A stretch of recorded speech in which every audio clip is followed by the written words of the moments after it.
Welcome back everyone. Today's video we got the Grey Knights and the Night Lords. Now before we get into the video, don't forget to like, comment, subscribe because the support goes a long way.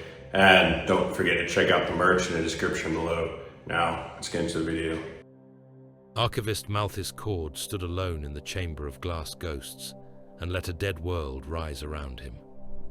The vault was deep within an Ordo Malleus bastion fortress, sunk into the bedrock of a nameless watchworld on the ragged edge of Segmentum Obscurus. Its walls were iron and rockcrete, its doors warded by sigils that had drunk demon blood and saintly tears alike. In the center of that warded darkness, a hololithic projector hummed itself awake, and Coriolanthe bloomed into being. Light painted a planet in miniature. Oceans of deep blue encircled bright continents veined with white. Marble cities gleamed like strings of pearls. Sky bridges arched between towers of glass and gold. Pleasure gardens spilled down terraced hillsides. On one hemisphere, a single city hung in the air, a sky resort hovering above the clouds, its underside a shining forest of suspended gardens and emerald waterfalls. Coriolanthe, pleasure world, reward world, jewel of its sector and darling of a dozen noble houses. Cord watched the hollow turn, hands folded in the sleeves of his scholar's robe, his face a mild mask that had once fooled inquisitors and demons both. Runic glyphs flickered at the edge of his vision, denoting atmospheric composition, population density, tithed output. All the numbers were historical curiosities now. The last entry under planetary status, etched in an inquisitor's precise hand, read only, "Scourged." That single word contained enough silence to drown worlds. He spoke the planet's name softly, tasting it like a memory. Coriolanthe. The machine spirit obliged. The view plunged inward, past the shell of atmosphere, past drifting pleasure yachts and gilded orbital platforms. The sky resort swelled to fill his vision. He saw tier upon tier of marble promenades and crystal pavilions, crowded with human life. Banners in a dozen house colors snapped in a gentle breeze. Servitors drifted on suspenser rigs, scattering rose petals and light. Vox amplifiers carried music from hovering platforms where musicians, genetically sculpted for beauty, played ornate instruments that cast soft luminescence with each note. It was a carnival day. The date runes scrolled in a corner of Cord's sight, translated from older script. The 948th year of the 38th millennium, local reckoning. The day that the masks were brightest, and therefore the day they would break. He let the machine spirit fill in sound and motion. The Lord Governor of Coriolanthe stood on a balcony that thrust like a tongue from the underside of the sky resort. His cloak was thread of gold over armor that had never known battle. A heraldic chestplate glimmered under polished carapace. He held an ornate staff instead of a weapon. Cherub servitors with waxen faces fluttered around him, their vox grills broadcasting his voice to the crowds below. "On this day," the Lord Governor cried, "we honor the grace of the Master of mankind. For 10 generations our world has known naught but bounty. Our skies are unsullied by war. Our streets are safe beneath the gaze of his servants. Our people are blessed." Beneath him, on a lower parade tier, Colonel Gaius Varro watched and did not cheer. His own uniform was the darker blue of the Planetary Defense Forces, edged in brass. The decorations at his chest were earned rather than sculpted. His sidearm was real, charged, and worn. He stood beside a knot of administratum functionaries in powdered wigs and stiff robes, their conversation a murmur of tithes and quotas. They spared no glances for the colonel. They were not here for him. They were here for spectacle. The crowd roared at the Lord Governor's words, a living tide of color and sound. Men and women in silks and plumes.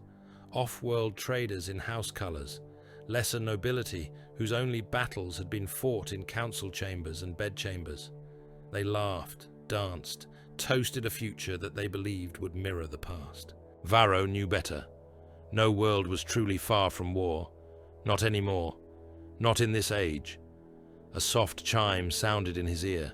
The bead of his Vox unit warmed against his skin. "Colonel," came a voice, thin with distance and the strain of restraint. "High Watch Station Aurelius to Colonel Varro. Priority contact."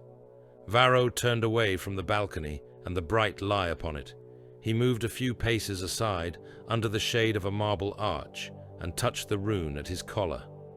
"Varro here," he said. "This is not a drill day, Aurelius." "I know, sir." The voice belonged to Watchmaster Havel, commander of the orbital monitoring platform that hung far above Coriolanthe's upper atmosphere. "Apologies. We have an anomaly in the outer system. Multiple contacts, translation traces, configuration unknown." The words snagged at Varro's instincts. Translation traces, warp translation, ships. "Show me," he said. The hololithic imager at the arch's base flickered, reluctantly to life, its spirit sulking at the crude override of its normal entertainment's feed. It projected a simple schematic of the Coriolanthe system, the central sun, the elegant curve of the world's orbit, the scattered motes of intra-system traffic. Beyond the outer mining stations, something new had appeared. Shards in the night, cold blue icons, tagged with the symbols for unidentified mass and unusual warp wake. Not a single ship, a cluster. "How long have they been there?" Varro asked. "Minutes only," Havel replied. "We picked up the translation flare. Their emissions are muted, difficult to resolve. There is something wrong with their drives. It is like trying to see a knife in mist." Varro stared at the icons. A knife in mist. Warp drives that did not behave like the orderly engines of sanctioned Imperial fleets. "What does Central Command say?" he asked. There was a pause. Cord watched it stretch, replayed and replayed through the centuries. "They have advised us to continue observation," Havel said at last. "No authorization yet for alert status." Varro's jaw clenched. Around him the carnival roared on. Music, laughter, the Lord Governor's inflated rhetoric. Coriolanthe's people danced while knives took shape in their sky. "Raise readiness on the defense rings," Varro said. "Inform all orbital batteries that Colonel's override grants them permission to arm. If anyone complains, they can complain to me." "Understood, Colonel," Havel said, relief bleeding into his voice. "Signal acknowledged." The line cut. Varro turned back toward the balcony. The Lord Governor was still declaiming, arms spread, drunk on his own oration. Varro made for the nearest administratum officer. "Magister Orlent," he said. The thin man started as if jabbed.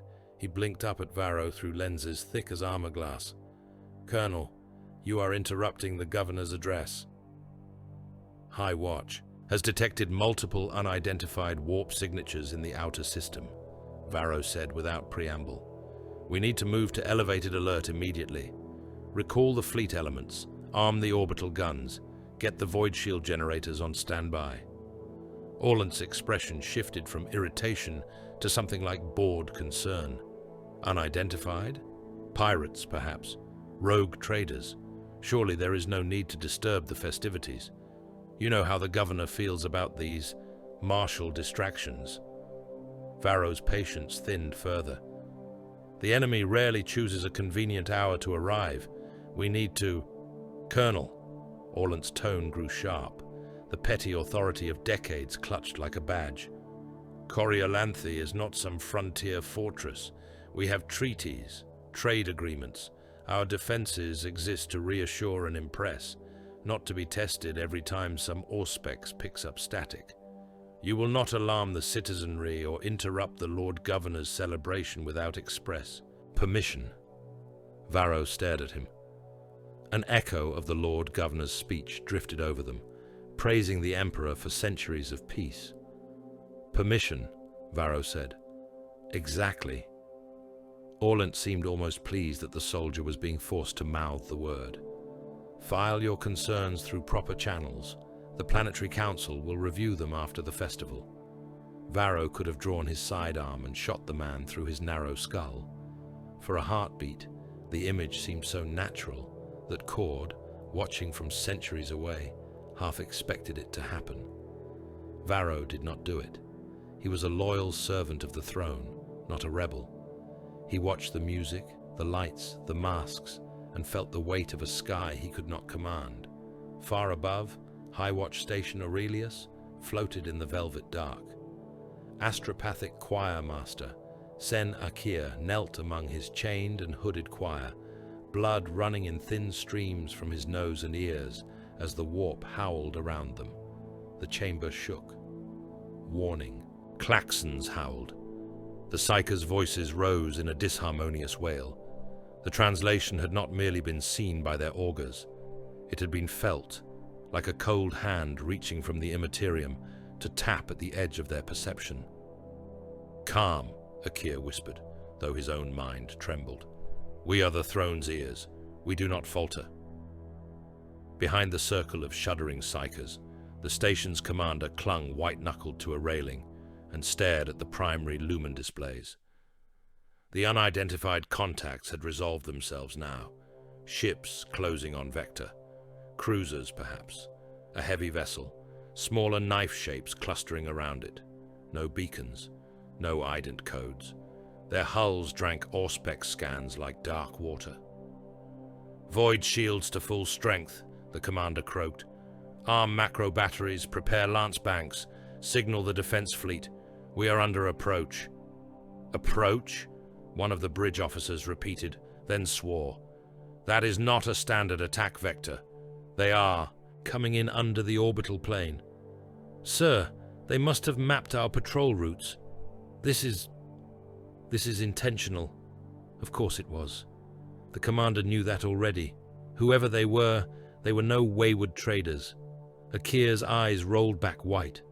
The choir's scream pitched higher.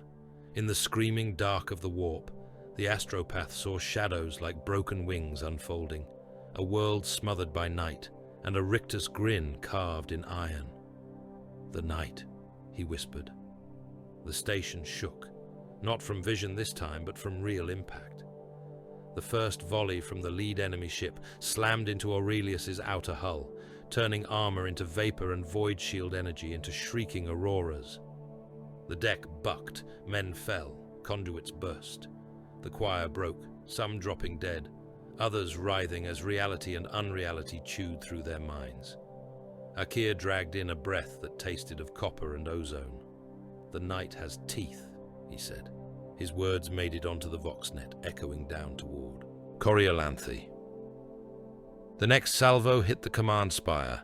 Aurelius began to die. On the bridge of the enemy flagship, the laughter of the 8th Legion rose with the storm of impacts.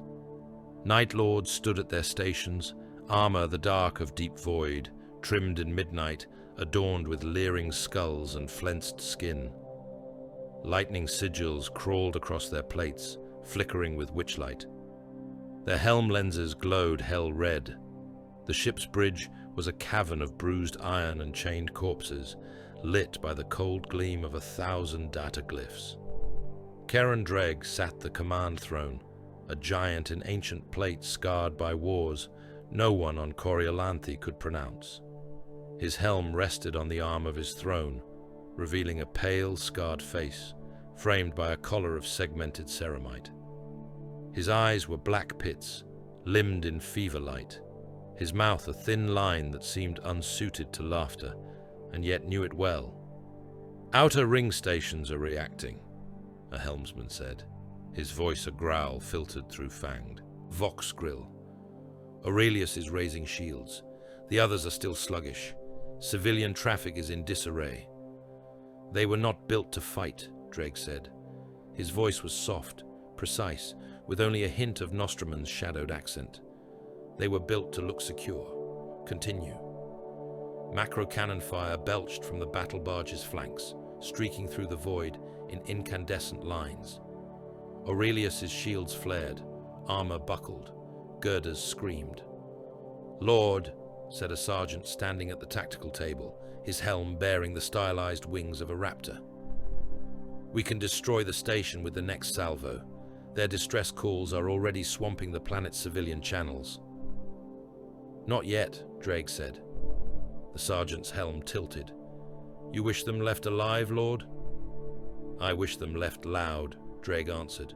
Break their spine, tear out their guns, leave their Vox arrays intact as long as possible. I want their death to fall like rain on that world's amusements. The sergeant inclined his head. As you command. He turned and barked orders. New targeting runes flared. The next volley from the Night Lord's guns tore across Aurelius's flanks, shearing away defense turrets and lance emplacements, crippling reactor stacks and venting crew into the void. Whole sections of the station blossomed outward in clouds of incandescent debris. The main Vox mast shuddered, sagged, remained. Its machine spirit screamed. Its transmitters spewed raw, unfiltered agony across every channel. On Coriolanthe, the carnival music faltered. For a heartbeat, the interference was dismissed as some malfunction. Vox servitors chirped and squawked. Entertainment feeds flickered. People laughed, annoyed at the disruption. Then the screaming began to come through clearly. The raw, ragged howls of dying men and women poured from public Voxcasters. Command codes, panicked orders, useless prayers. The sounds of rupturing metal and breaking. Bulkheads. Someone sobbing the Emperor's name over and over until their voice cut off in a wet, final choke. Silence fell over the sky resort like a dropped shroud. Varro's gaze snapped to the nearest Vox pole. He heard the tone beneath the noise, the pitch of real fear. A soldier knew that sound. The Lord Governor had paused mid-proclamation, his mouth hanging slightly open. He looked to Magister Orlant, whose powdered face had gone a waxen grey. "What is this?" the governor demanded, as if the universe were breaking protocol. Some pirate attack on a mining rig? Shut it off." No one moved. Above, streaks of fire began to cut through the upper atmosphere. At first they were thin, distant lines against the blue, no more alarming than meteors. Children pointed. Some of the crowd applauded, convinced they were seeing part of the day's promised display. Then the streaks multiplied. Dozens, hundreds.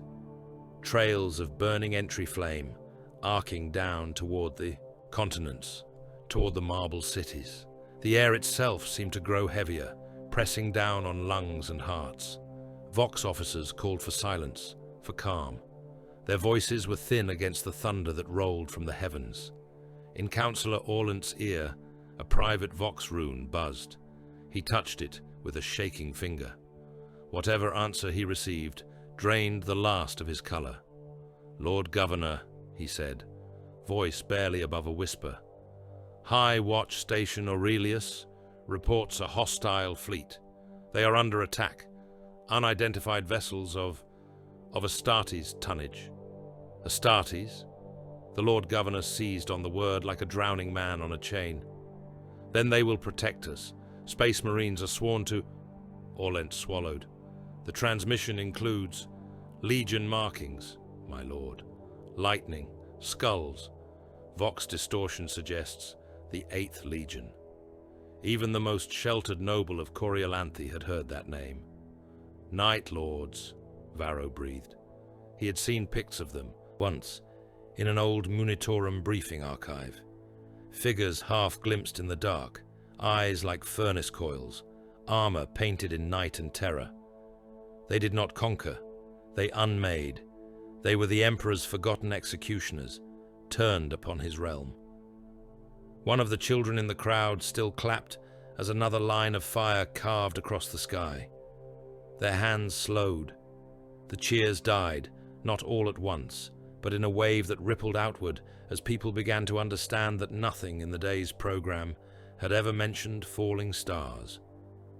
High above, on the Night Lord's battle barge, the tactical sergeant watched Aurelius's icon flicker. "They will die twice," he said, amusement curling his tone. "First in sound, then in truth." "Exactly," Dreg replied. Further back in the monstrous vessel's belly, Warpsmith Calla walked among gods. The hangar was a cathedral of steel and warp light, a cavern whose roof was lost in shadows, webbed with cables and chain. The floor shook, with a slow, patient heartbeat that was not the ship's. Titans slumbered there, crouched like monstrous carrion birds, their armor plates etched in corrupted symbology. Their eyes were dark now, but there was a promise in their stillness. Calla's armor was a spider's embrace of metal limbs and mechadendrites, wrapped around a frame that had long ago ceased to be purely human. His servo harness clanked with each step. Smoky incense drifted from censers at his shoulders. In one hand, he held a staff crowned with a cog-toothed skull, its eyes burning with malevolent Binharic script. He moved from god-machine to god-machine, chanting in Binharic, his voice a staccato click and whine layered over the guttural low Gothic of praise and violation. "Awaken," he crooned to a towering warhound whose carapace bore the faded icon of a loyal legio, now defaced and scored. "Awaken, son of engines. There is a world that has forgotten what walks. We will remind it." Runes flickered along the Titan's flank. Corrupted machine spirits stirred, tasting distant fear through arrays that had been turned to hunting prey rather than tracking honor. Servitors dangled from the Titan's hull, flesh fused to metal, their mouths whispering litanies of obedience to any will stronger than their own. Calla's mechadendrites brushed them in passing, offering data impulses and pain in equal measure. "In time," he murmured, "you will stride upon their marble and break it beneath your blessed feet." Far below, one of the first fire trails reached Earth. The drop pods that speared into an outlying marble city were brutal shapes of ceramite and adamantine, engraved with lightning bolts and snarling maws. They hit plazas and boulevards like falling suns, cratering stone, shattering statues, turning decorative fountains into clouds of steam and blood. Petals became ash, silk became tinder, music became shrieking. The first pod's ramps blew outward. Raptors burst into the light. They came on wings of shrieking jump packs, ceramite claws scything, chainswords howling in vox-distorted joy. Their armor was the dark of a starless sky, their helmets fashioned into snarling skulls and beasts. Some had draped themselves in flayed skins that fluttered and snapped in the heat of their descent. Their laughter came through helm speakers, stretched and twisted into something inhuman. They did not simply kill, they herded. One raptor landed in the midst of a frozen crowd, his pack kicking up a halo of shattered marble and blood mist. Civilians cowered and scattered, some dropping to their knees, others running in blind panic.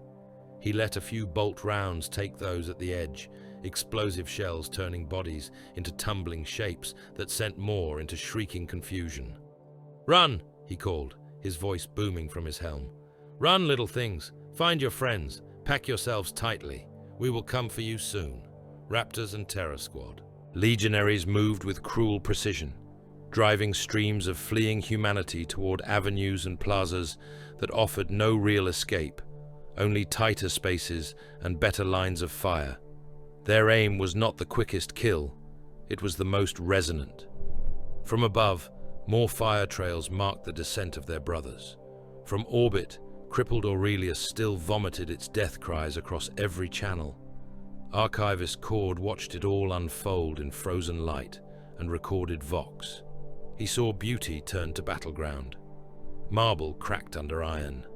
Fire painted white stone in shades of ruin. He set his stylus to the data slate in his hand and made a brief note in a margin that would never be seen by anyone but other archivists and the occasional inquisitor. "The first crime of Coriolanthe," he wrote, "was to believe that beauty was a defense, when in truth it was an invitation. The first day of Coriolanthe's fall did not end so much as stretch, thinning into a night that refused to lift. In the vault on the nameless watchworld, archivist Malthus Cord let the hololithic record run forward. The machine spirit obliged, spinning months of atrocity into a smooth stream, compressing lives into images and sound. On its miniature surface, the planet turned, and the bright pearls of its marble cities became bruised and dark. The sky resort no longer glittered like a jewel. Smoke ringed it now, a crown of ash hanging about its underside.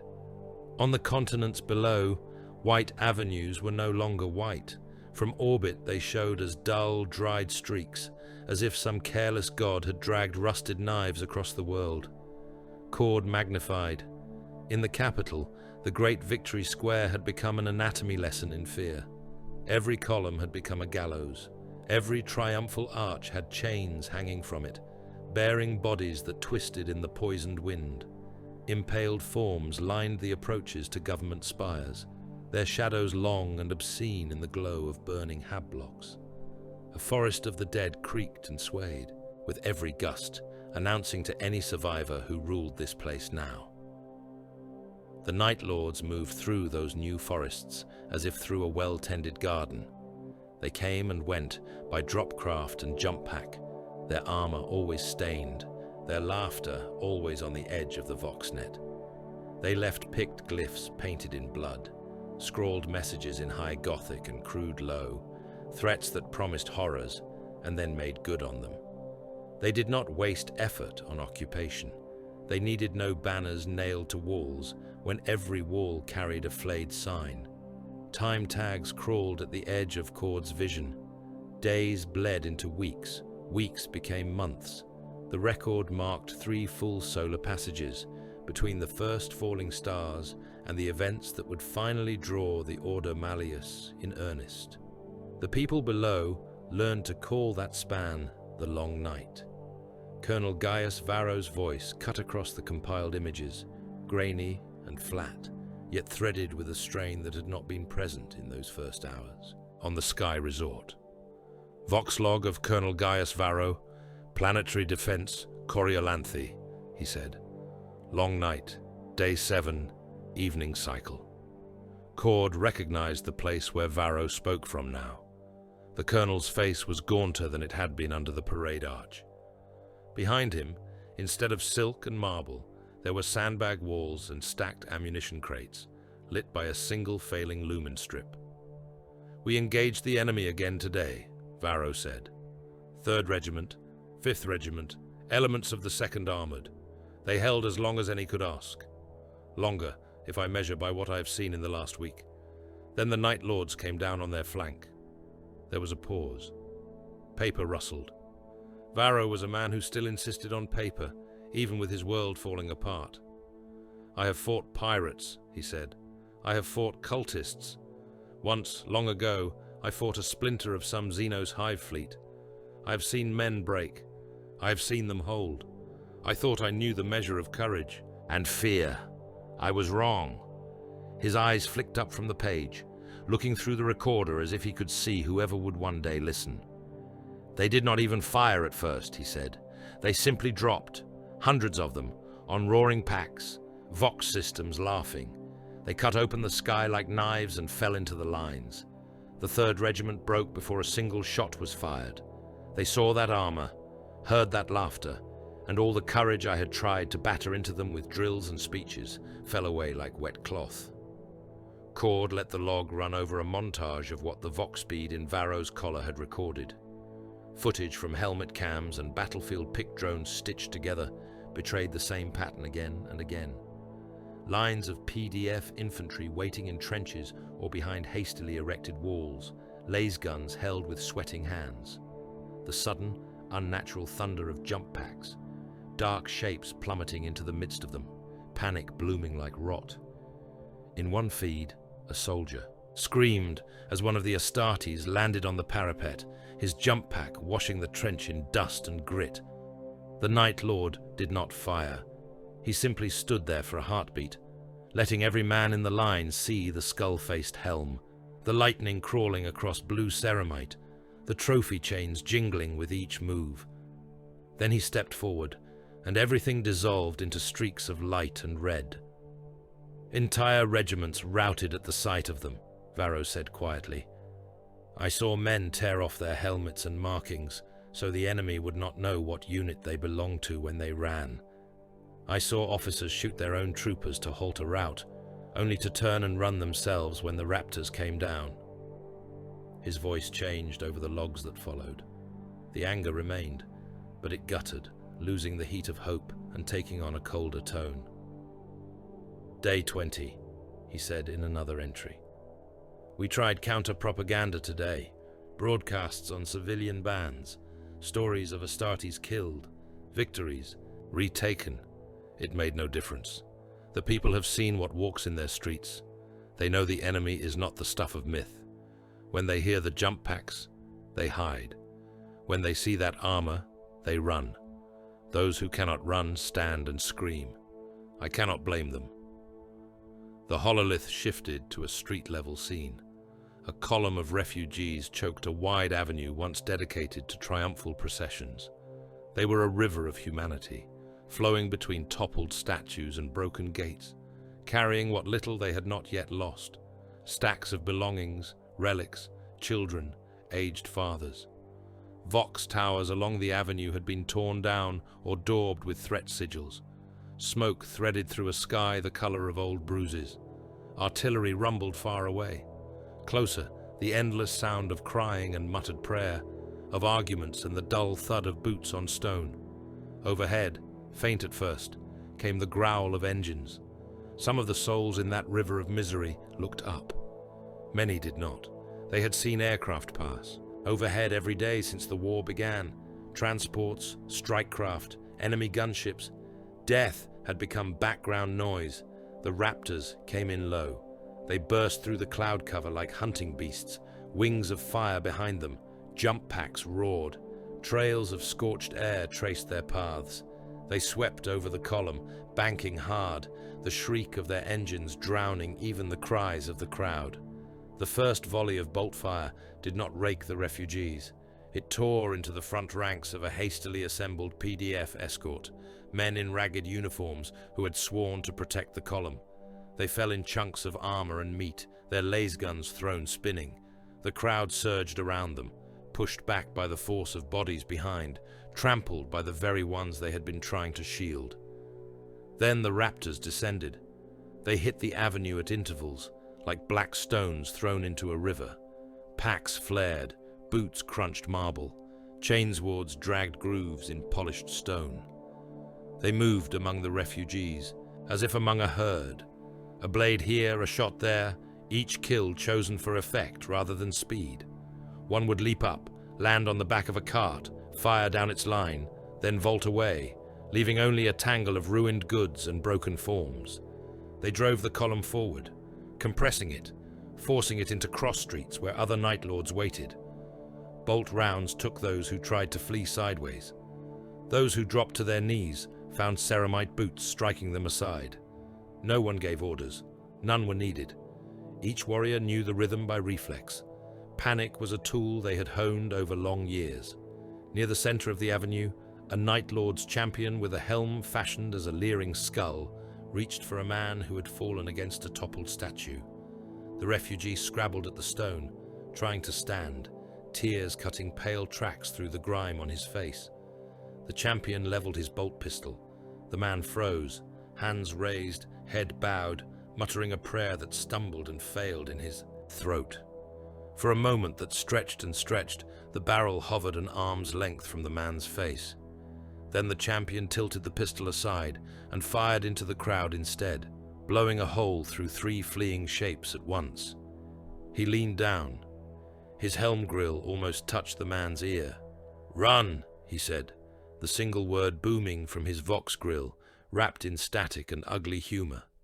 "Tell them what we are." The man needed no second bidding. He ran. He bolted through the chaos, half blind, tripping over bodies, shoving through those who could not move as fast. He did not look back. He did not need to. The sound of laughter followed him, distorted by armor speakers, echoing between the shattered facades. By the time he reached the next plaza, he was already telling anyone who would listen what he had seen.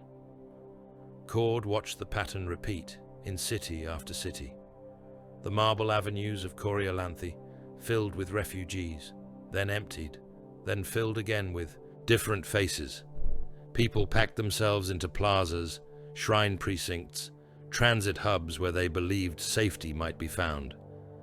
The Lord Governor's proclamations had been replaced by raw pleas for evacuation, then by silence. Every hab with a functioning transmitter became a beacon drawing more desperate souls in. They were too many.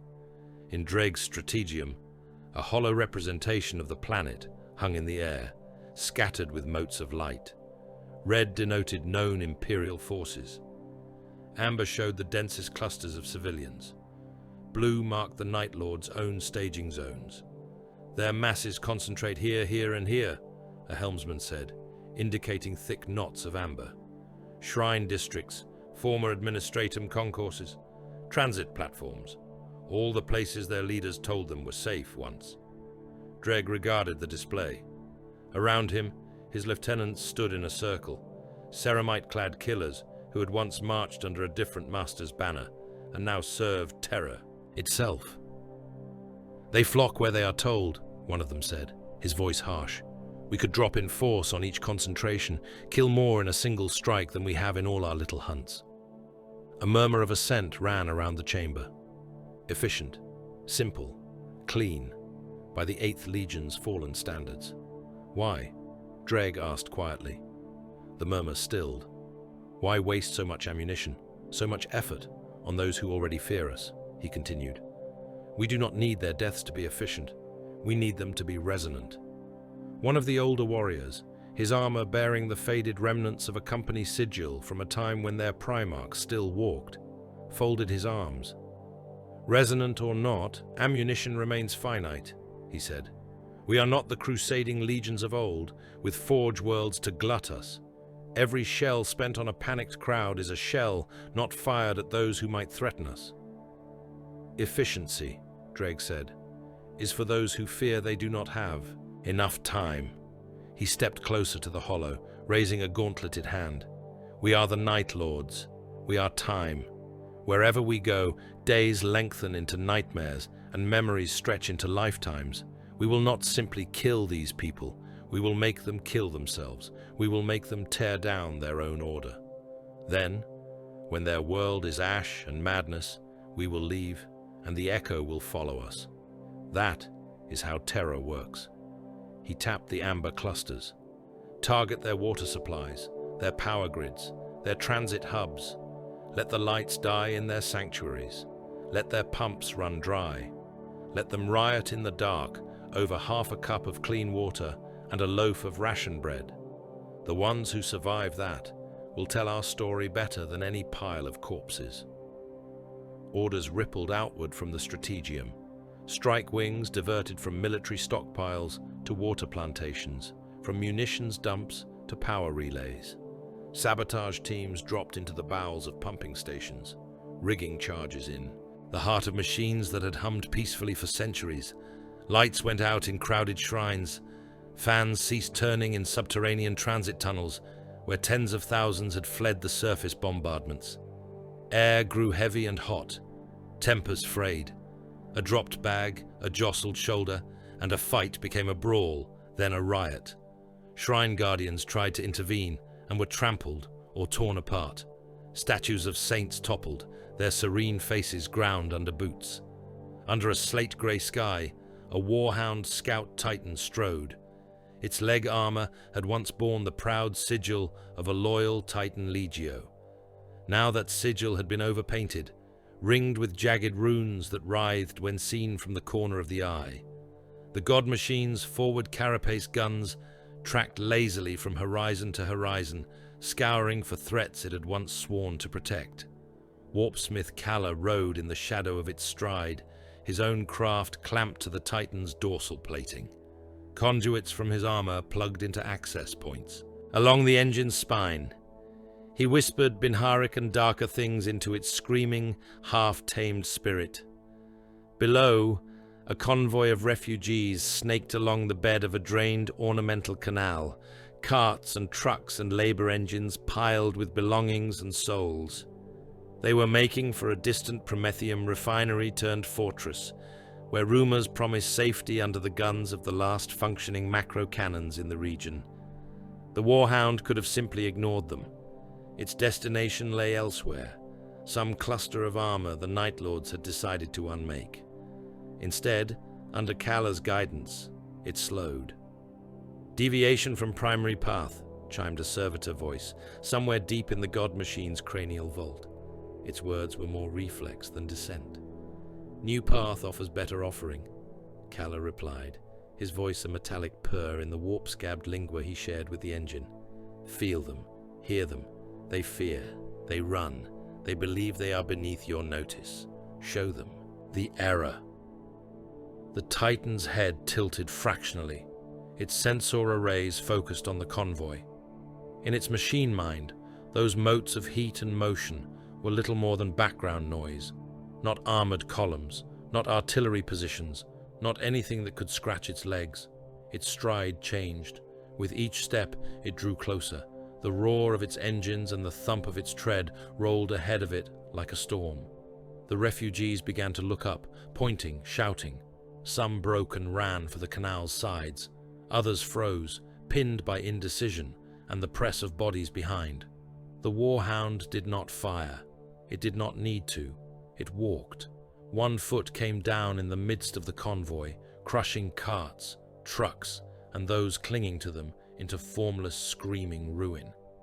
Those who had managed to scramble clear were thrown aside by the shock, battered against the canal walls. For a heartbeat, the Titan paused, as if savoring the sensation of so many lives snuffed at once. Then it took another step. Above, Kala shivered as he drank in the echo through the engine's senses. So many small voices, flaring and vanishing. The god machine's satisfaction pulsed back along the link, a rumble of warped pride. "Good," Kala crooned. "Remember them. Remember their fear. You are not merely a weapon. You are a sermon." The long night deepened. Varro's logs continued, each one shorter than the last. "Day 40, he said in one, his eyes ringed with red, stubble shadowing his jaw. "The water plantations in the eastern bands are gone, sabotaged or bombed. We tried to secure the reservoirs. Night Lords hit our convoys before we reached them. Men shot each other over a mouthful of dirty runoff. I hanged looters this morning. There is no law anymore, only survival, and even that is a lie." Day 60, another log. "We planned a counter-offensive. 1,000,000 troopers, perhaps more, drawn from every regiment that can still stand. That is what the Munitorum clerks say. They say it as if the number means something. I do not know if any of them have looked into the eyes of a man who has been hunted by this enemy for 2 months. The scene shifted to that planned counterattack. Cord watched regiments gather on a plain of cracked marble and dirt, banners tattered but still raised. Lines of tanks rumbled into place, their machine spirits flickering through prayers from harried tech adepts. Artillery batteries deployed, munitions hauled, vox nets established. For the first time since the first day, there was something like order on the ground. Varro rode the line in a command chimera, hatch open, dust stinging his eyes. He looked left and right at the masses of troops. Human faith is a stubborn thing, Cord reflected. Even beaten and starved, they came when summoned. We strike at dawn, Varro told his senior officers around a field table. We push hard and fast, aim for the spine of their operations on the western ridge. Cut off there. Raids, push them back toward their landing zones. If we can drive them to their own lines, perhaps Orbit can finally do its part. He did not say that Orbit had been largely silent since Aurelius's death. The remaining defense platforms were crippled or under enemy control. The planetary command fleet was scattered wreckage. He did not say that he had no assurance anyone was listening beyond the clouds. Dawn came. The massed infantry advanced in waves, lasguns at the ready, armor clanking beside them. The first hours went better than anyone expected. Enemy patrols fell back, leaving scorched earth and laughing vox taunts.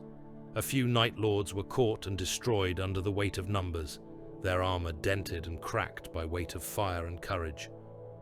"Keep moving," Varro urged over Vox. "Do not let them set the pace. We set it now." Then the voices began. At first, they were little more than static at the edge of the Vox band. Ghost sounds, a whisper of sobbing, a distant shout. Operators adjusted dials, swore, cleared channels. The voices grew louder, screams, pleas for help. Commands shouted in familiar accents, regimental code phrases, officers calling for fire on coordinates that matched their own positions. For a moment, units halted, confused. "Who is on that channel?" one lieutenant demanded. "Which regiment is that?"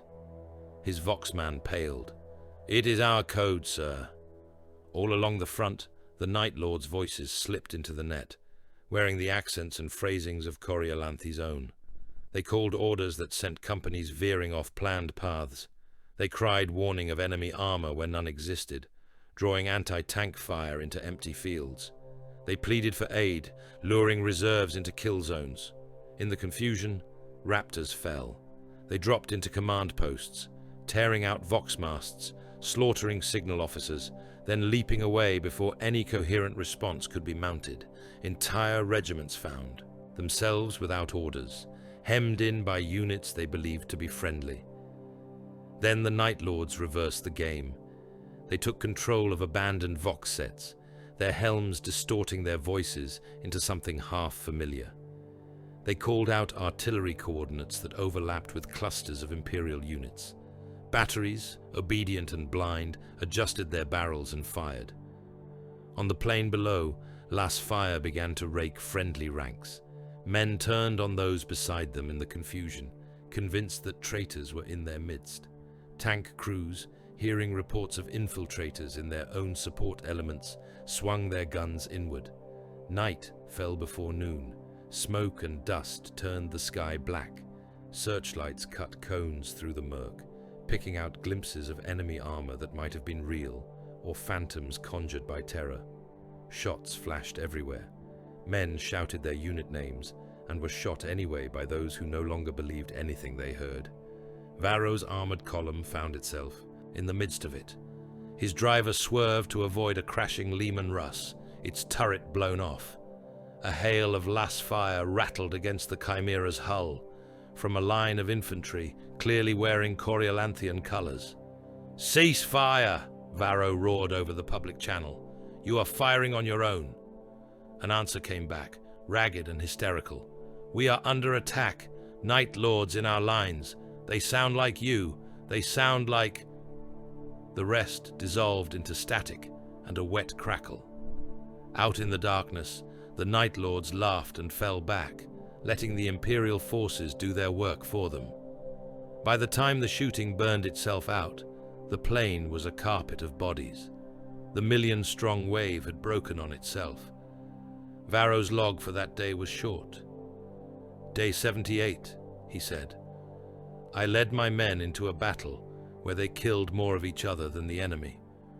What remains of my command does not look at me when I speak. I can no longer tell them that the Emperor watches. If he does, then he must see this, and still it continues. Somewhere far from Coriolanthe, in a fortress monastery on Titan, psychers shuddered. The echoes of the long night traveled through the warped but not erased. The concentrated malice of the 8th Legion, the howling satisfaction of corrupted god machines, the psychic anguish of millions dying in fear, all of it left a stain. Astropathic choirs collapsed under the weight of it. Ordo Malleus listening posts logged spike after spike of disturbance in a sector that should have been quiet. Inquisitorial savants charted the patterns, tracing the psychic smoke back to its source. In one such listening chamber, beneath vaults lit by rune lanterns, Inquisitor Lord Naburus Baum stood and listened to a screaming star. He was a tall man in somber carapace, his rosette a simple thing at his throat rather than an ostentatious brooch. His features were unremarkable, the sort that vanished easily into a crowd when unadorned by the sigils of his office. Only his eyes betrayed him. They were steady in a way that made even hardened interrogators uneasy. The gaze of a man who had weighed horrors and found them all equally acceptable if they served the throne. "Report," he said. A bound astropath, blindfolded more for symbolism than necessity, whispered from his couch. "Lord, there is a world burning. I see towers of marble. I see laughter, not demonic, mortal, old, cruel. I see engines, great ones, walking through fire." "Legions Astartes?" Baum asked, though he already suspected the answer.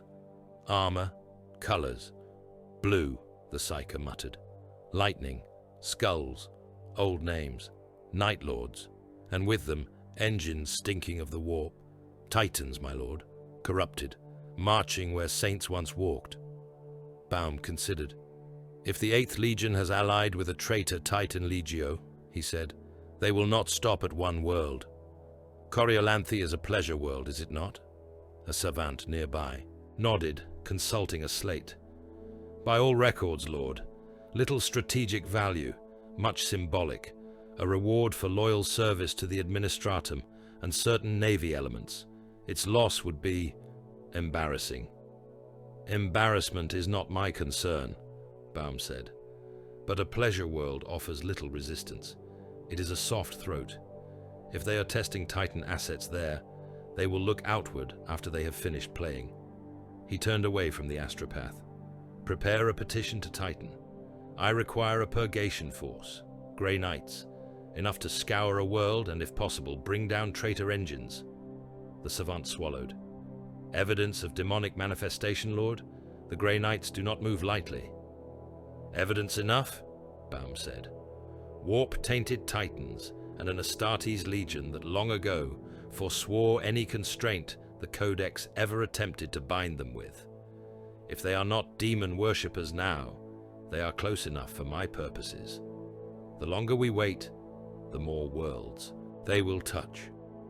Soon after, in a vault of silvered stone deep beneath Titan's surface, a hololithic image of Baum flickered into being before a circle of grey armored figures. The Grand Master who addressed him had no name outside the Order.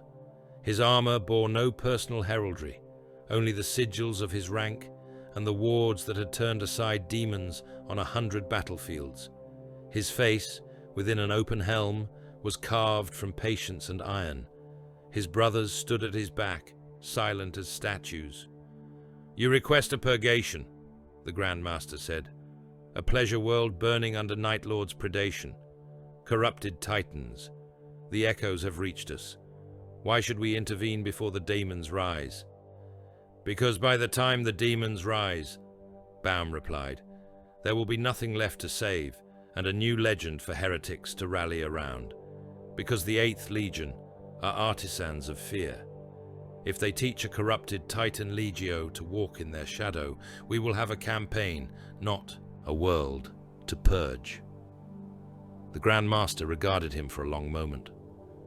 "Coriolanthe may already be lost," he said at last.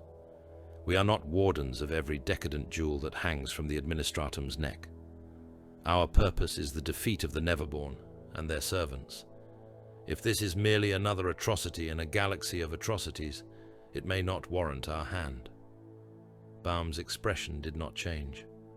"Then we shall ensure it is lost on our terms," he said. "We will not allow the Night Lords to script this story. If we cannot save the world, we can at least decide how it ends and what is left in its wake. Deny them their legend, deny them their lesson." The chamber on Titan was silent for several heartbeats. At length, the Grand Master inclined his head. "Very well," he said. "A strike force will be assembled. We will bring silver to their night. But understand this, Inquisitor Baum, we do not come to preserve, we come to erase." "Erasure is what I require," Baum said. "Prepare your brothers. I will see to the rest." Back in the vault, Archivist Malthus Cord paused the hololith.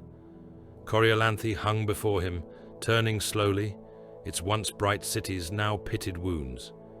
He thought of Dreg's laughter, echoing over flayed avenues, of Varro's exhausted voice on crackling vox logs, of Baum's calm request for an erasure measured in billions of lives. The Night Lords killed for the sound it made, for the way fear deformed the soul and left its mark on the ones who survived. The Grey Knights killed to silence that sound, to scrub away the stain of terror with fire and faith until only ash remained. Two cruelties, Cord reflected, sharing a battlefield. One gloried in the scream, the other in the quiet after. He could not yet say which would leave the deeper scar. The sacrament of Titan moved through the void like a blade through old scar tissue, leaving only a tremor in the warp to mark its passing. In the vault of his distant watchworld, Archivist Malthus Cord adjusted the hololith and watched the strike cruiser's spirit rise around him in translucent lines of light. The vessel's schematics peeled back in layers, bulkheads and decks ghosting away until only one corridor remained clear. A gallery of chains and glass.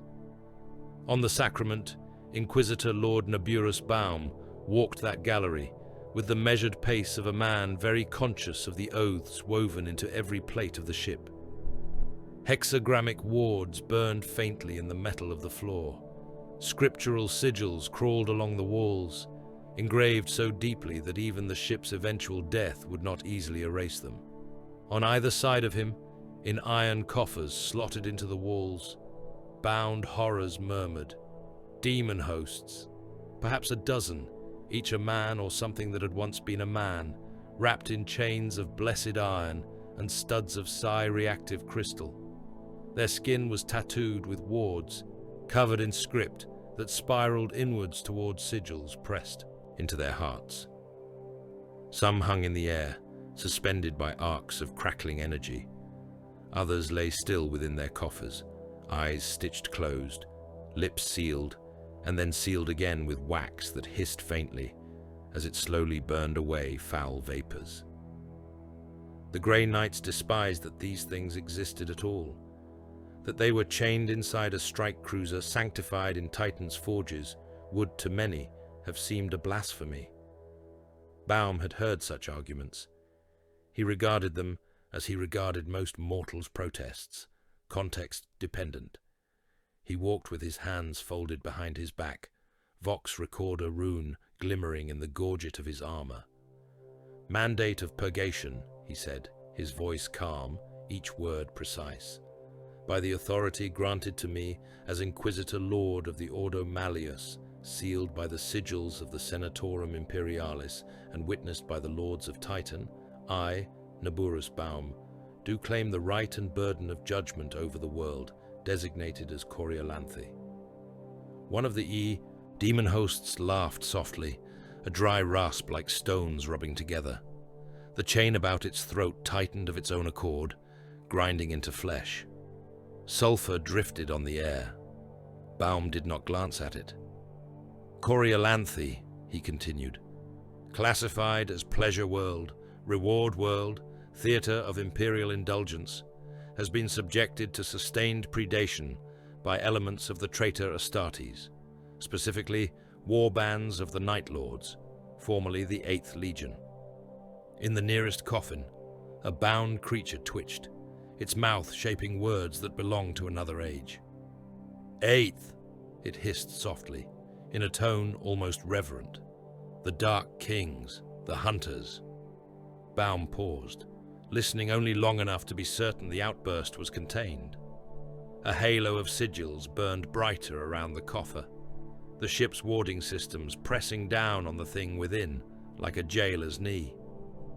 Accompanying those war bands, Baum went on, are corrupted god machines of at least one traitor titan, Legio.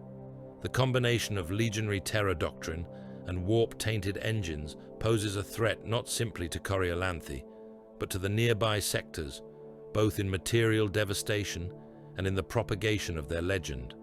The stain of such an act, if left unanswered, would encourage worse. He passed another coffer.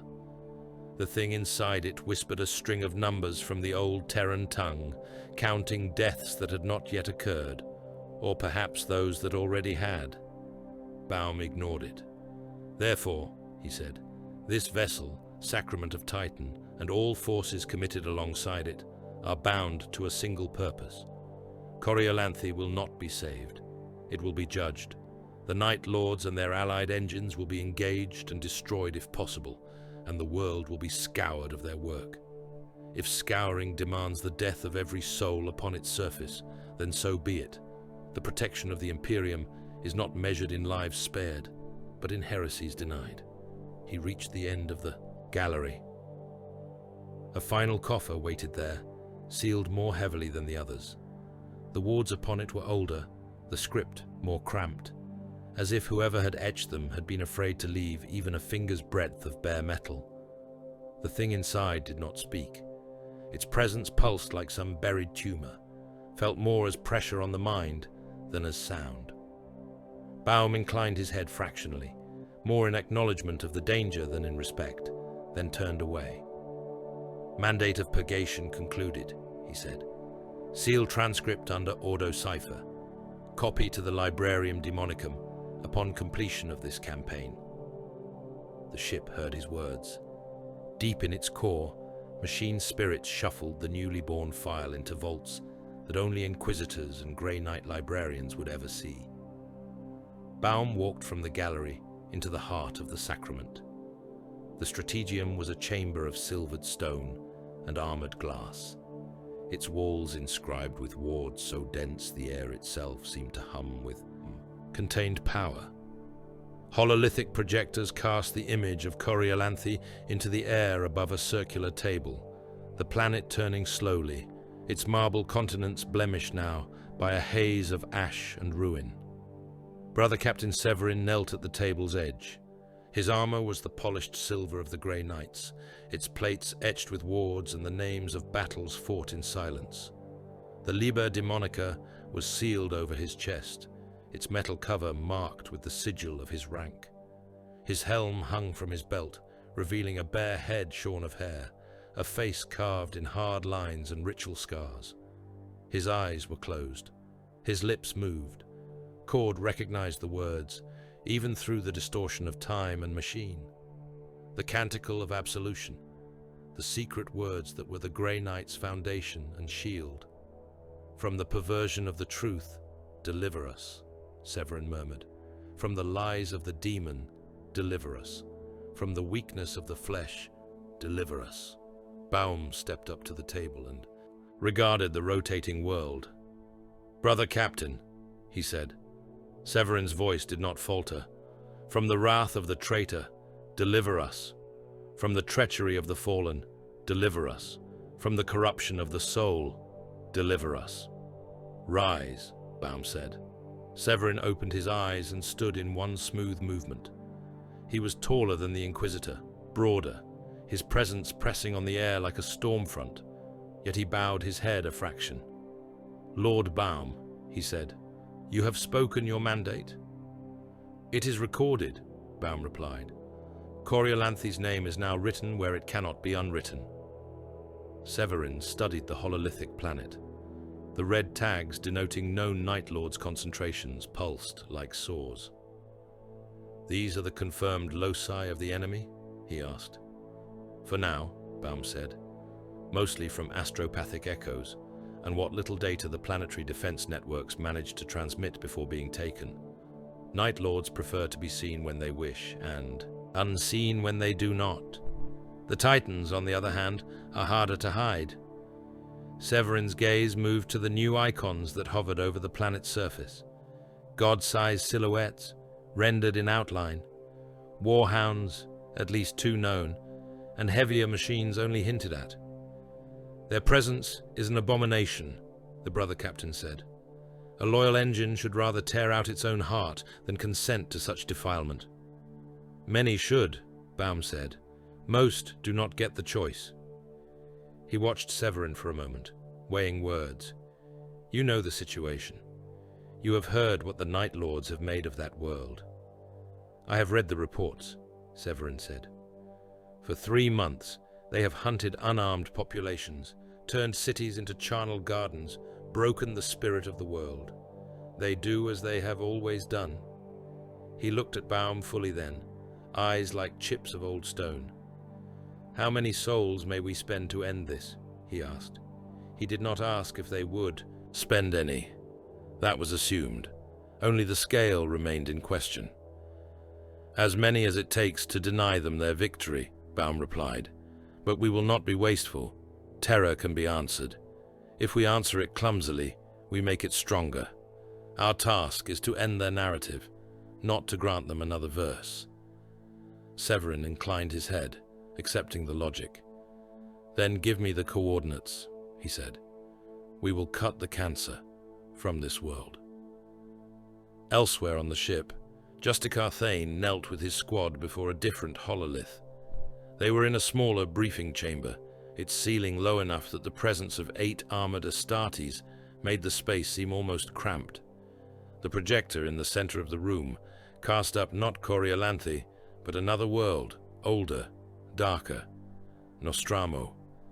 Its night side gleamed with the lights of a single vast city, a wound of illumination across a hemisphere of black rock. Its sun side remained largely dark, as if the world had turned its face away from the light long ago and refused to turn back. A robed figure stood by the projector, his armor robed in deep blue that marked him as one of Titan's librarians. His eyes were closed, his hands raised, fingers splayed. At his gesture, the image shifted, diving into the city's tangled streets. "Attend," the librarian said. "You go now to fight those who were shaped by this place, by this night. Understanding their origin will not sap your resolve. It will sharpen it." He gestured again. The hololith showed hab blocks stacked on hab blocks, towers leaning inward as if conspiring, alleys full of shadows, figures running, gunfire sparking. In the distance, on some unseen platform, a man screamed as he fell into a crowd that did not bother to step aside. Nostramo was a world of crime and fear, the librarian said. Its people lived in darkness, and from that darkness came a weapon the Emperor believed he could wield. The 8th Legion was recruited from that night. They were taught that terror is a tool more efficient than mere slaughter. Cord watched the librarian's words overlay with his own marginalia. He had written on the Night Lords before, as most Malleus scholars eventually did. The cross referencing between Primarch visions and Nostraman reality, the way foresight became curse rather than shield, the irony that the Emperor had taken a world of sadists and told them to terrify in his name, then acted surprised when they did so in their own. "They prey upon the mind before the flesh," the librarian went on. "They are masters of misdirection, of orchestrated fear. They break their enemies with symbols and echoes, with staged horrors and calculated mercy. They understand that sometimes one survivor does more harm than 1,000 corpses." Thane studied the images. In them he saw armored giants in midnight plate striding through the streets, their presence less a shape and more an absence of light. He saw how people shrank from them, how the city itself seemed to lean away. "On Coriolanthe," the librarian said, "they have found a canvas of marble and silk. They will paint it in their way. Your purpose is to break their hands while they work." Thane's voice was quiet, but the weight in it made the chamber still. "We will erase them," he said, "not because we hate them more than any other traitor, but because someone must." Baum did not leave this task to the Grey Knights alone. In the Strategium, a new hollow rune flared to life at the edge of the table. A robed adept murmured a sequence of confirmations, then gestured. A second figure flickered into being beside Coriolanthe's turning shape. Captain Caradoc of the Red Talons regarded them from across the light years with augmetic eyes that did not blink. Where Severin's armor was silvered and inscribed with runes of warding, Caradoc's was a deep, burnished red edged in black. Replacement augmetics glinted at his throat, one cheek, the curve of his jaw. His gaze was steady as a machine's, his bearing that of a blade at rest. "Inquisitor Baum," he said by way of greeting, "Brother Captain Severin, your petition has reached us. Coriolanthe calls. It is less a call and more a scream, Baum said. The Night Lords and a traitor Legio are there. I would not deny the Grey Knights their honor by asking them to share this work. But Titans walk, and there is much ground to cover. I would have the Red Talons spearheads beside us. Caradoc's mouth twitched, the closest thing he allowed himself to humor. You speak as if we required persuasion, he said. Night Lords, corrupted engines, a world so decadent it believes itself immune to consequence. You offer us an opportunity to excise 3 diseases in one campaign. The Red Talons do not decline such work. Severin watched the exchange without expression. We will strike at command nodes and god machines, Baum said. Decapitation. If we break their ability to orchestrate terror, the anarchy they have sown will devour them. Caradoc's gaze slid to the hololithic planet. You will not retain the world, he said. It was not a question. Perhaps not, Baum admitted, but there is symbolic power in attempting. Coriolanthe is what the Imperium tells itself it fights to preserve. Allowing it to fall unchallenged sends one message. Scouring it under our banners sends another. Caradoc inclined his head, metal servos whining softly. We will excise the cancer, regardless of how much flesh it sits in, he said. If that flesh is the planet itself, so be it. The channel did not cut immediately. Around the edges of the projection, lesser officers moved, their voices a low murmur. Among them, a younger interrogator of the Ordo Malleus turned to a grey knight librarian, his features tight, with a zeal that had not yet learned caution. If the Night Lords have done what the reports suggest, the interrogator said, then the populace of Coriolanthe is already spiritually dead, an unshriven world. Should we not declare the entire population beyond redemption and sanction exterminatus now? The librarian's eyes were hooded beneath his helm. You speak boldly of souls you have not seen, he said. They indulge while others bleed, the interrogator replied hotly. They are leeches on the body of mankind. If they fall screaming in the same fires as their tormentors, what have we lost? You confuse decadence with damnation, the librarian said. They are fertile ground for corruption, yes. They are weak, but weakness is not, in itself, a capital sin. If it were, there would be little of the species left to protect. The interrogator bristled. They have rioted, turned on each other, drunk fear and blood. Reports speak of cult uprisings, of mobs tearing saints' images from walls. How is that not proof that the world as a whole has failed? Severin's voice cut across the exchange. They are already dead, he said. We decide whether they stay useful. The room fell silent. Severin looked at the interrogator, not unkindly, but with no softness. The living of that world have no more say in their fate than the bones in an ossuary, he said. Some may fight, some may pray, some may debase themselves in any way fear suggests. It changes nothing. Their world sits beneath the shadow of traitors and titans. They are dead. Our task is to decide whether their deaths purchase anything of worth. The interrogator bowed his head, chastened. Baum watched Severin, and in his gaze there was a rare flicker of approval. The Grey Knights, for all their rigid ritual, understood calculus in a way many inquisitors never did. Perhaps that was why he had fought for their involvement here. The sacrament of Titan entered the warp.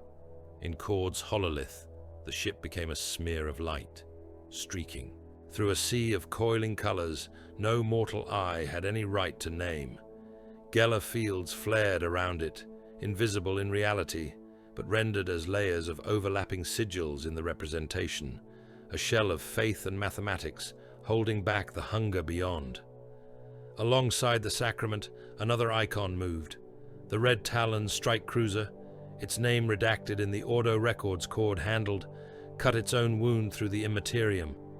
In the warp, both vessels were bright, needle-like presences, their hulls ringed with prayer and code. On the sacrament's chapel deck, Justicar Thane knelt in a circle of his brothers, while a brother librarian intoned litanies of protection. The hymnals thrummed through armor and bone. The warp pressed against his mind like a sea against a hull. He could feel it, even through the ship's wards. Whispers like distant storms, shapes beyond the walls, moving in a space that had no direction. For a moment, his sight slipped. He saw Coriolanthe, not as it had been, all marble and light, as it would be. Towers of white stone drowned in a tide of silver fire, not the hungry warp flame of demons, but the cold, directed blaze of cleansing promethium and bombardment. Statues of the Emperor cracking under the heat, their faces sloughing away, oceans boiling, the sky turned to a seething curtain of ash. In that vision, silver-armored giants walked through the fire, their forms blurred with psychic light. They moved with the certainty of executioners, not saviors. Behind them, nothing remained that still drew breath. Then the sword of his mind flicked sideways, and the vision was gone, leaving only the familiar weight of armor and the sound of litanies. Thane opened his eyes. The chapel's candles flickered as the ship shuddered through some immaterial turbulence. He felt sweat on his brow under the helm's padding. He did not speak of what he had seen. Such visions were not uncommon for a grey night on the cusp of battle. They were not comfort. They were not warning. They were simply another echo of what the warp already knew. In the Strategium, amidst the flicker of warp shadows, Baum, Severin, and Caradoc conferred over a shifting tactical display. Decapitation, Baum said. The Night Lords are not a legion anymore, but they retain a sense of hierarchy. Kill their command cadres, crack their coordination, and the war bands will fall to infighting or simple pillage. The Titans cannot be allowed to stride unopposed. We strike their god machines at the same time we cut the heads from their serpents. Severin nodded. Teleportation into their command centers and onto the backs of their engines, he said. We excel at such work. Strike, cripple, withdraw, strike again. Armored spearheads here, here, and here, Baum said, tapping points on the planetary projection where Night Lord's signals clustered. Red Talon land raiders and dreadnoughts to pin their heavier elements, break open their sanctuaries, give the Grey Knights breathing space to accomplish their rituals. Caradoc regarded the projected deployment zones. You speak of breathing space on a world that will be choking on its own smoke, he said. Infrastructure is already crippled. Void shields failing, power grids sabotaged. You intend to preserve anything of this? Preservation is a luxury, Baum said. What we can preserve is the message. The Imperium will hear that the Night Lords and their Titans came to a jewel world, and that they were met, not with silence, but with fire. Even if Coriolanthe dies, the story will not belong entirely to them. Terror can be answered, Severin added. It must be. If the people of this sector learn that the Eighth came and left unchallenged, every shadow will grow teeth. Caradoc's augmetic eyes narrowed a fraction. We are not the Departamento Munitorum, he said. We do not traffic in rumors and carefully crafted histories. We kill the enemies you point us at. If you wish us to spare certain structures for the sake of symbolism, you should say so now. Spare nothing that stands between you and our target, Baum said. If a cathedral must burn to crack open a nest of traitors, burn it. If a Habspire must fall to give us a firing lane on a warhound, collapse it. I am not asking you to save Coriolanthe's architecture. I am asking you to ensure that when the Night Lord's work here is spoken of, it is always as a prelude to their defeat. Caradoc considered that, then inclined his head once.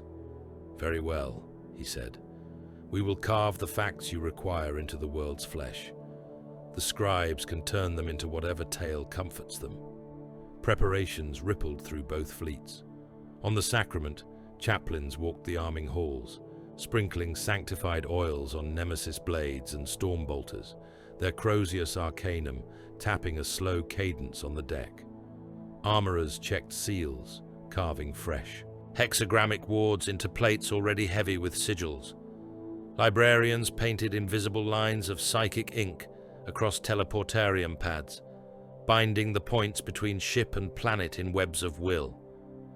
Grey knights knelt before reliquary shrines, their heads bowed, hands resting lightly on the hilts of their weapons. Some murmured portions of the Liber Demonica under their breath.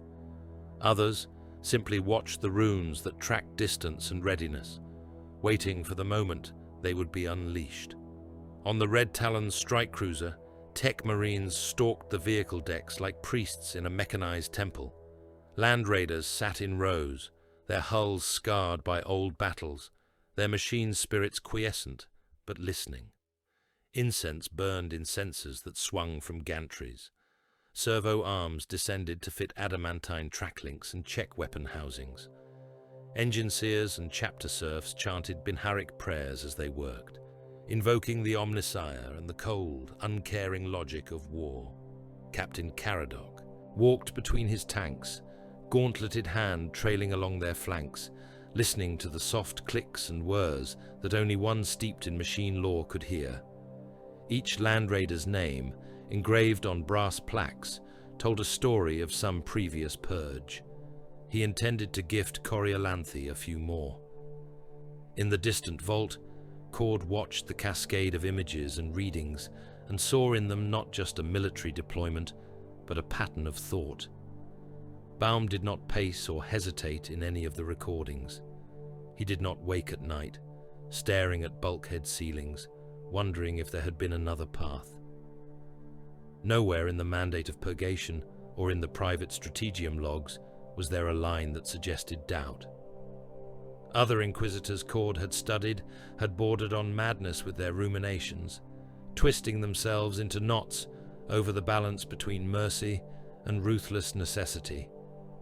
Some had fallen because they could not bear the weight, others because they had come to enjoy it. Baum was neither. He was almost disturbingly simple. Coriolanthe burned. Night Lords laughed on its surface. Titans trod its marble cities into slurry. The galaxy could not afford the example of such an act going unchallenged. Therefore, Coriolanthe would be scoured, along with those who had made it scream. In a galaxy where everything was compromise and contradiction, that certainty was a kind of heresy all its own. Not because it led him away from doctrine, but because it left no room between conviction and act. No cracks where doubt might nest, and through doubt, perhaps, something like pity. Cord marked that in his notes. Of all the things that would die on Coriolanthe, he thought, Baum's conscience had been sacrificed first, and so quietly that no one even noticed it fall. Real space took them like a held breath finally exhaled. The sacrament of Titan shuddered as the warp fell away, Geller fields dimming from invisible fury to the familiar hum of caged power. Warning runes flared and faded on, bridge consoles. Outside the viewports, the immaterium's shifting madness resolved into the cold clarity of stars. Coriolanthe hung ahead of them, a wounded jewel. Where once a lattice of defense satellites had encircled the world in a show of security, now only broken silhouettes remained. Shattered hulls drifted in lazy, tumbling arcs. Some still flickered with dying power, arcs of light crawling across torn metal. Others were nothing but clouds of frozen debris, spread thin along orbital paths like funerary veils. Among the wreckage, the Night Lord's ships lurked. They were not a battle line in any formal sense. They hung in the system's shadow, their positions chosen not for tactical purity, but for cruelty.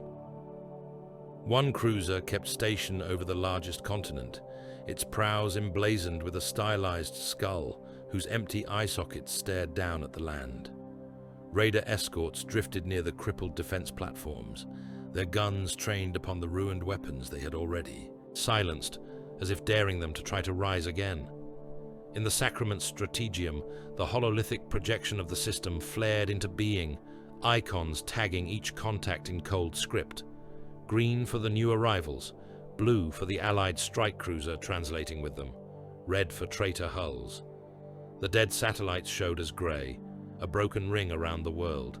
Inquisitor Lord Naburus Baum stood with his hands folded behind his back, eyes on the display. Brother Captain Severin stood at his side, helm under one arm, the silver of his armor catching the light.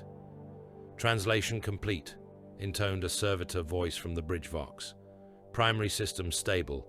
Geller field retracting. Contact with Allied strike cruiser confirmed. The Red Talons join us." Another icon brightened on the display, sliding into formation. The Red Talons ship bore a different profile, all blunt purpose and reinforced prow. Its engines burned with hard white light, eager. "Signal from Captain Caradoc," an officer murmured. "Later," Baum said. "For now, confirm enemy dispositions. I want every hull, every gun, every shadow." They watched as auger sweeps washed out through the void. The Night Lords responded with bursts of interference, patches of distorted signal that moved like shoals of fish. Even so, enough returned to paint a clear picture. "Their main strength is drawn back," Severin observed, holding position beyond the planet's far side. A vanguard remains over the northern hemisphere only, curiously light, given their appetite for spectacle. "They do not yet know who has come knocking," Baum said. "We have a moment before they adjust. We will use it." He turned his gaze from the skies to the world below. Coriolanthe's once blue atmosphere was smudged with brown and grey. The great marble cities showed as bruised clusters, heat blooms marking fires that had eaten for months without pause. Occasional flashes of brighter light spoke of active bombardment, of shells and last fire still stitching lines of murder across the surface. Severin's jaw clenched as he took it in. "Brother Captain," Baum said, "you have your orders. We strike at the heart of their defilement." Severin bowed his head once. "We will fall where the wound is deepest," he said, "and we will cut until we reach bone." He turned and strode from the strategium. Moments later, claxons and bells rang through the sacrament's decks. Grey knights moved through the arming halls like a tide of silver. Tech adepts hurried at their heels, carrying relic cases and ammunition caskets. Servo skulls flitted overhead, streaming prayer strips and incense.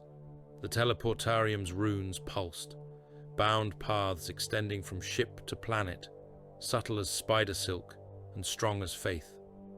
Severin stood upon the primary pad, helm now sealed, Terminator armor locked and ready. Around him, Justicar Thane and his squad formed a spear point, each. Warrior's force weapon held in gauntleted fists, Stormbolter's mag locked and waiting.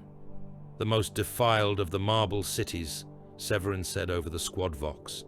"The capital's grand cathedral, once a house of worship, now a theater of butchery and terror. That is where they will be thickest. That is where they expect no justice, only more horror." Thane made the sign of warding over his chest, fingers tracing the lever bound to his armor.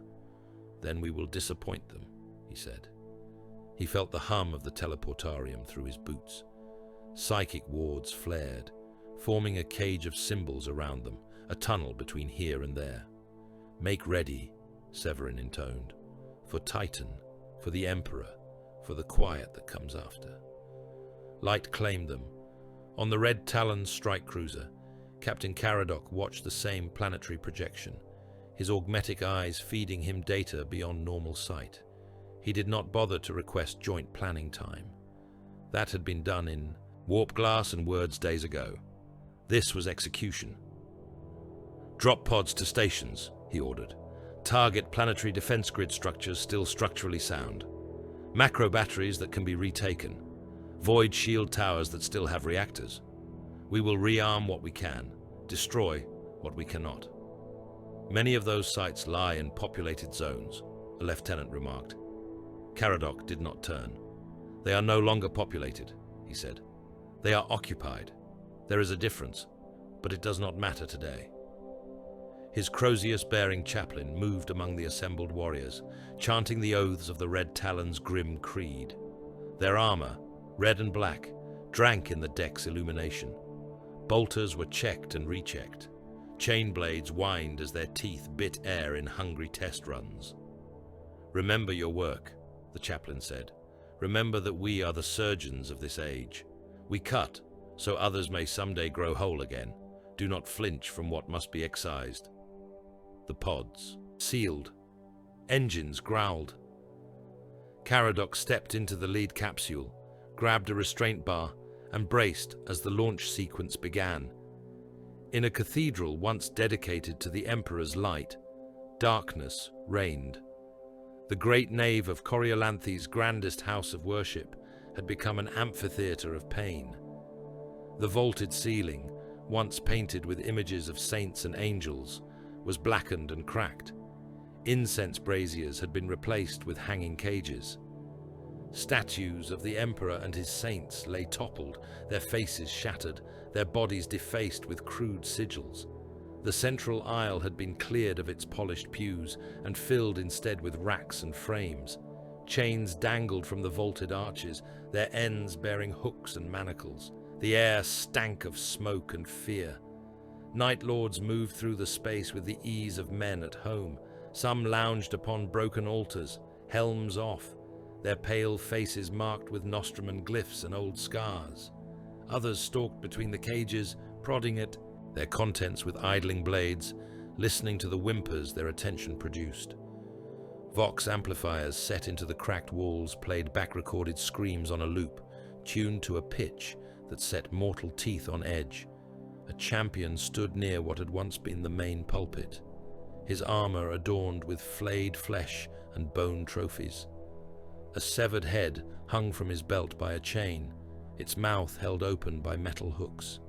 Its eyes had been replaced with lenses that fed visual data into the champion's helm. He turned as the air changed. For a heartbeat, everyone in the cathedral felt it. The faint tang of ozone, the sudden pressure, as if the air itself had tensed. The recorded screams on the wall speakers flickered, distorting into static. Light flared in the nave. It speared down from nothing, a column of pallid brilliance that crackled with power, its edges rimmed with runes invisible to mortal eyes. The stone floor charred and split. The air shrieked. When the light snapped away, silver, giants remained. Thane stood at the center of the nascent crater, boots smoking where they had fused briefly with the heated stone. His armor blazed with warding sigils, the script of Titan. Psychic fire crawled along the edge of his nemesis blade, shedding a cold radiance that pushed back the cathedral's poisoned dark. Around him, his brothers locked into a circle, storm bolters already spitting mass-reactive fire. The opening volley hammered into the nearest Night Lords, catching some in the indrawn breath of their surprise. Ceramite cracked, helms burst, bodies were hurled from altar tops. For the span of a heartbeat, there was stunned silence. Then the 8th Legion roared. Night Lords surged forward, bolt pistols barking, blades raised, their laughter mixed with their war cries, armor Vox units twisting the sound into something broken and jagged. Those who had been at ease were in motion as if some mad choreographer had given a single cue and unleashed a dance. Thane took 3 strides down the nave, each step measured. A Night Lord charged at him, chainsword spitting oil and metal. Thane's storm bolter coughed, shells walking up the traitor's chest. The armor held the first impact, failed at the second, came apart at the third, hurling the warrior backward. Another figure landed amid the cracked glass of a shattered shrine, jump pack still coughing smoke. This one moved with more grace, more presence. His armor was marked with rank sigils from a darker age. Lightning bolts traced his pauldrons. The helm he wore had been fashioned into the likeness of a snarling beast, its maw filled with jagged steel fangs. He stepped forward, each movement deliberate, and swept up a heavy blade that might once have been a loyalist relic before it was bound to a new, cruel purpose. Thane met him in the shadow of a toppled statue. Shards of marble lay around them, the saint's head split in two, one half gazing sightlessly up at nothing. Firelight flickered across the broken face. The two Astartes circled, blades held low. "Grey Knights," the champion said. His voice filtered through the beast helm in a guttural drawl. "We had wondered if the stories would ever send you to our little stage." Thane did not rise to the bait. He watched the champion's stance, the balance of weight, the twitch of shoulder that might herald a feint. "You are far from Titan," the Night Lord went on. "Far from your vaults and your little hexes. This is a place of honest fear. Does it taste sweet to you? Or can you not admit you enjoy it?" He lunged. His blade came in high, then snapped low at the last instant, a killing stroke that had ended the lives of many who believed they saw it coming. Thane parried, force weapon ringing as it met corrupted steel. The impact rattled the ruined stone beneath their feet. "You wrap yourself in faith," the Night Lord hissed, pressing in litany and certainty, but beneath it you are flesh. All men fear the dark. Thane shifted, letting the pressure roll off his blade, stepping aside as if guided by something beyond reflex. The beast helm turned to track him, just a fraction too slow. His counterstroke was a line of light. The nemesis weapon's edge kissed the champion's pauldron, carving through ceramite, leaving a line that glowed with more than heat. The Night Lord staggered, armor systems screaming in protest. "We are the dark that hunts you," Thane said. Around them, the battle in the cathedral intensified. Bolter fire chewed columns into ragged stumps. Chains snapped as cages fell, their shrieking contents crushed underfoot or torn apart by stray shots.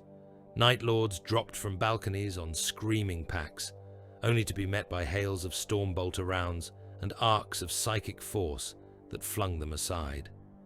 In orbit, Baum watched the tactical feed with the rigid stillness of a statue. "Grey Knights have made surface contact," an officer reported. Multiple teleport signatures confirmed in the capital. Red Talon's drop pods entering atmosphere. Enemy ground-to-orbit fire remains active in several sectors. "Map those batteries," Baum said, "and the concentrations of refugees."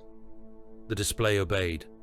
Macro-artillery sites lit up on the planetary surface, each one a jagged rune of threat. Around many of them clustered heat signatures and movement markers, dense swarms of humanity. "Many of the surviving civilians have fled to these structures," the officer said. "They cling to them as if to lifeboats." "Lifeboats can be sunk," Baum replied. "Plot lance strike corridors for the Red Talon drop paths. Anywhere a battery threatens their descent, it dies. That will require firing into populated zones." Baum's gaze did not waver. "They are populated by those already under Night Lord's guns. Their fate was never in their own hands.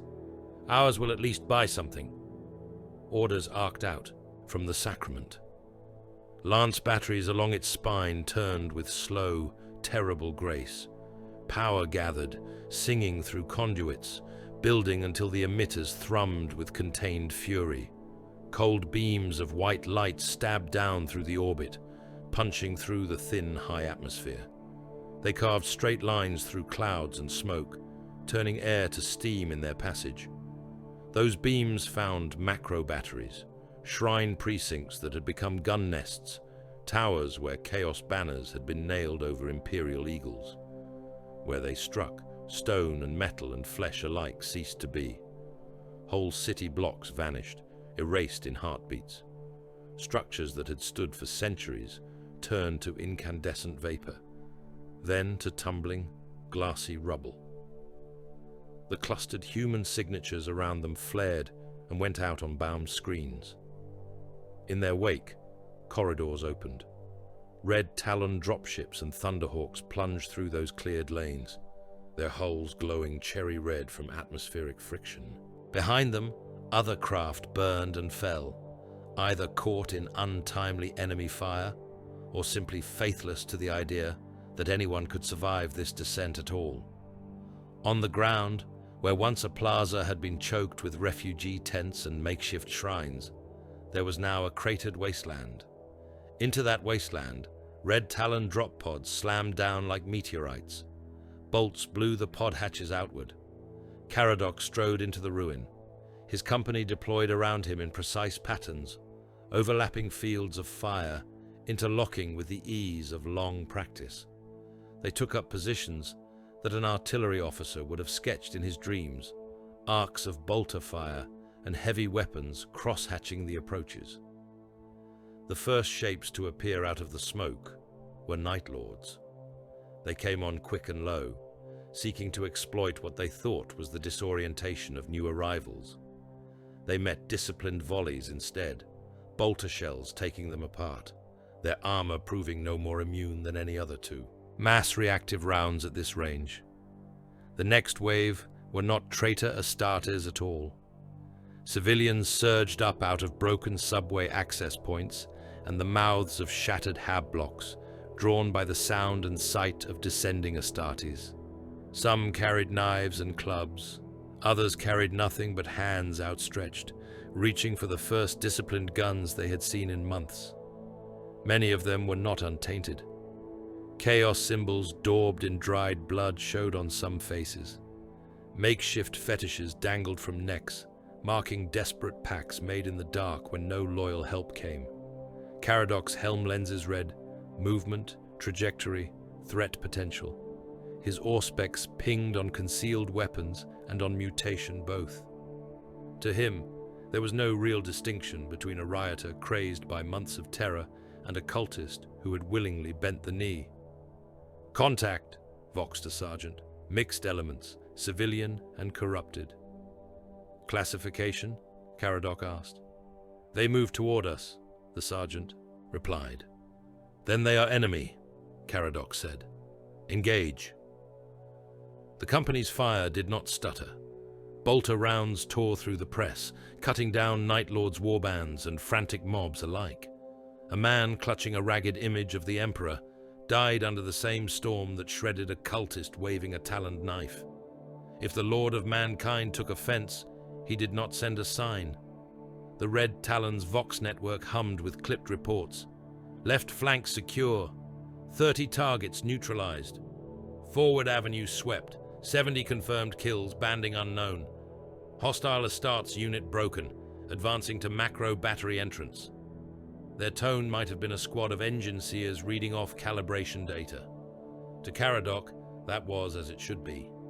Emotion had no place here, only the tally.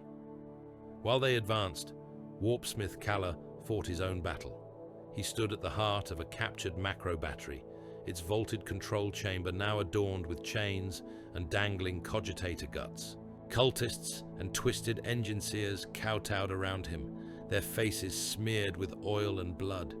The vast guns above them groaned as they swung, machine spirits howling at the indignity of firing on vessels that bore the mark of the Imperium. Kalla's mechadendrites were buried in the gun's main conduits. Data shrieked up and down those lines, a torrent of corrupted code. "Faster!" he snarled. "The silver blades fall. I want their metal skins peeled back in the sky. Show me they're burning." The battery's main auger arrays slewed, trying to track the descending thunderhawks and drop pods. Runes flickered across its targeting slate, overlaying the display of Coriolanthe's tortured skies. Then the runes went dark. A pressure settled over the chamber, making mortal lungs labor. The air tasted of iron and storm. "Interference," a cowled cult adept gasped, clutching at his head. "Something is in the augers. The readings are all one thing, one word. A word that is not a word." Kalla felt it too. A shape in the data, a shadow without dimensions, sweeping across the macro battery's senses like a blindfold. On the sacrament, a grey knight librarian stood in a trance, hands outstretched over a bank of psychic amplifiers. His armor's eyes glowed with cold, inner light. His voice was a low, steady chant, the words not meant for human understanding. Invisible shrouds of thought spilled down from orbit, wrapping themselves around auger arrays and targeting lenses. Where loyal Imperial gunners might have felt comfort in such a presence, Kaller's perverted machine spirits jerked and whimpered. "There is something before the sky," he muttered. "Some hand over the eye." He ripped his mechadendrites free, feeling the macro battery's spirit recoil. "Switch to manual fire. Use Auspex secondary feeds. Guess if you must. I will not have these guns blind for nothing." Macro shells still roared up, great streaks of incandescent force, but their accuracy wavered. Some found targets by ill luck, catching a Thunderhawk mid-dive and turning it into flaring wreckage.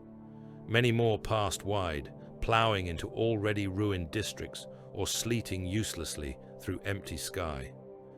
Into those ragged gaps, grey knights and red talons fell. On a side street once lined with vendors and perfumed fountains, a battered knot of men in faded planetary defense colors staggered into view. Colonel Varro led them. He had lost his cap long ago. His uniform was torn, dark with soot and old blood. He carried his las pistol in one hand, a battered chainsword in the other, its teeth chipped and dulled. Around him marched what remained of his regiment. Scores of men, where once there had been thousands. Their faces were gaunt, eyes too wide. They emerged from the shelter of a broken arcade into the overlapping fields of fire that Caradoc's company had so carefully laid down. Red-armored giants turned, weapons tracking. Targeting runes flashed inside their helms, highlighting new arrivals. "Contact east," called a sergeant. "Human scale, mixed uniforms, possibly PDF." Varro saw them and felt a jolt that might almost have been hope. Astartes in loyal colors, red and black, not midnight and lightning. Their discipline was a palpable thing, a wall that might hold. He raised his free hand, waving it high, ignoring the pain in his shoulder. "Hold fire!" he shouted. "Imperial forces, Colonel Gaius Varro, planetary defense. We have survivors, wounded, ammunition. We can reinforce your position." Bolter muzzles did not lower. On the Voxnet, Caradoc's voice was as cool as ever. "Confirm insignia," he said. "Planetary defense markings confirmed," came the reply. "They bear the Aquila. They move in ordered formation." "Then they can be given an order," Caradoc said. "Let them close. Maintain overwatch." Varro and his men reached the edge of the Red Talons. Kill zone. The Marines had taken position behind the shattered hulls of civilian transports and broken statuary, creating firing points with clear arcs over the street. Varro stopped a few paces short of the nearest Astartes, tilting his head back to meet the blank gaze of the helm. "We are at your disposal, Lord," he said, voice rough. "Name the line, and we will hold it. We have seen the Night Lords. We know how they fight. We can be of use." Caradoc stepped into view, helm lenses burnished gold, his presence the pivot around which the company turned. He regarded Varro for a heartbeat. "You will hold this street," he said. Varro nodded. Relief and exhaustion washed through him. At last, someone with a plan, even if that plan was only to stand and die in an order that made sense. "We will need support," he started. "Medical, resupply, perhaps heavy weapons, if we are to anchor. Or you will die in it," Caradoc said, voice unchanging. "Either outcome is acceptable." Varro stared at him. There was no malice in the Astartes' tone, no relish. It was a statement of logistics, presented simply. The colonel understood in that moment how small his life and the lives of his men were in the calculus of this war. He swallowed. "We will hold," he said. "Good," Caradoc replied. "Your deaths, if they come, will buy us time. Do not squander that purchase." The Red Talons turned back to their fields of fire. Varro moved his men into place, positioning them where the Marines' overlapping arcs could support them, where their own lasfire could supplement heavier guns. The knowledge that they were being used did not change the fact that they had no better alternative. In the ruins of the cathedral, Severin carved his own path. The teleport strike had ruptured the Night Lord's desecration, but they responded with characteristic fury. More traitor Astartes poured in through shattered doorways and broken stained glass. Windows. Some came on foot, others on screaming jump packs that left trails of smoke across the vaulted ceiling. Severin's blade moved in strokes that were half prayer, half murder. Each swing traced a line of warded light, tearing through corrupted armor and the flesh beneath with equal indifference. Psychic energy flared, warding sigils on his armor igniting as warp taint splashed against them and failed to take hold. He pushed toward the cathedral's main doors, cutting through the press. Outside, the plaza was a shattered basin of stone and ash. Statues lay broken, fountains toppled. Night Lords' bikes and armored carriers ringed the space, some already burning under the attention of grey night fire. Cultists milled in the open, firing wildly or simply screaming at the sky. Across that seething ruin, another presence moved with predatory grace. Karen Dreg stood atop the hull of a wrecked transport, his armor picking out every flare of light. Under his bare head, his eyes swept the plaza, reading the battle's changing rhythms. He saw the silver giants spilling from the cathedral.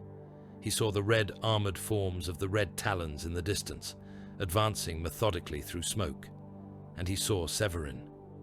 For a heartbeat, the maelstrom of shrapnel and flame seemed to thin. Across that distance, through drifting smoke and the flicker of bolt fire, the two leaders marked one another. Severin's helm lenses locked onto Dreg's pale face. Dreg's dark eyes met the soulless red glow without flinching. In that mutual recognition was no surprise. Of course it would come to this, both men thought, in their different ways. If the 8th Legion walked here, then the Sons of Titan would come. If the Sons of Titan came, some would rise above the tide. Severin began to move toward him, cutting down those in his path. Dreg dropped from the transport hull, cloak snapping around his legs, and vanished into the press of his warriors, issuing orders that sent raptors arcing toward fresh objectives, that redirected fire toward the Red Talons' advancing armor. They did not reach one another that day. The battle did not care for duels. The press of events dragged them apart, each bound to his own duties. Yet something had been set. In the vault of his distant fortress, Archivist Malthus Cord watched the sky above Coriolanthe fill with burning lines. Drop pods falling, trailing fire. Thunderhawks carving luminous scars through the ash clouds. Lance beams spearing down, turning air to steam and stone to glass. Night Lord's strike craft rose to meet them, leaving their own contrails of flame and debris. For one long day and one longer night, the heavens over Coriolanthe were no longer the serene blue the world's painters had once favored. They were a woven web of light and ruin, a lattice of craft and fire. Cord set his stylus against his slate and wrote, almost despite himself. For that span, he noted, the skies of Coriolanthe were a tapestry of devotion and damnation stitched upon vacuum, each burning thread a prayer or a curse, and often both at once.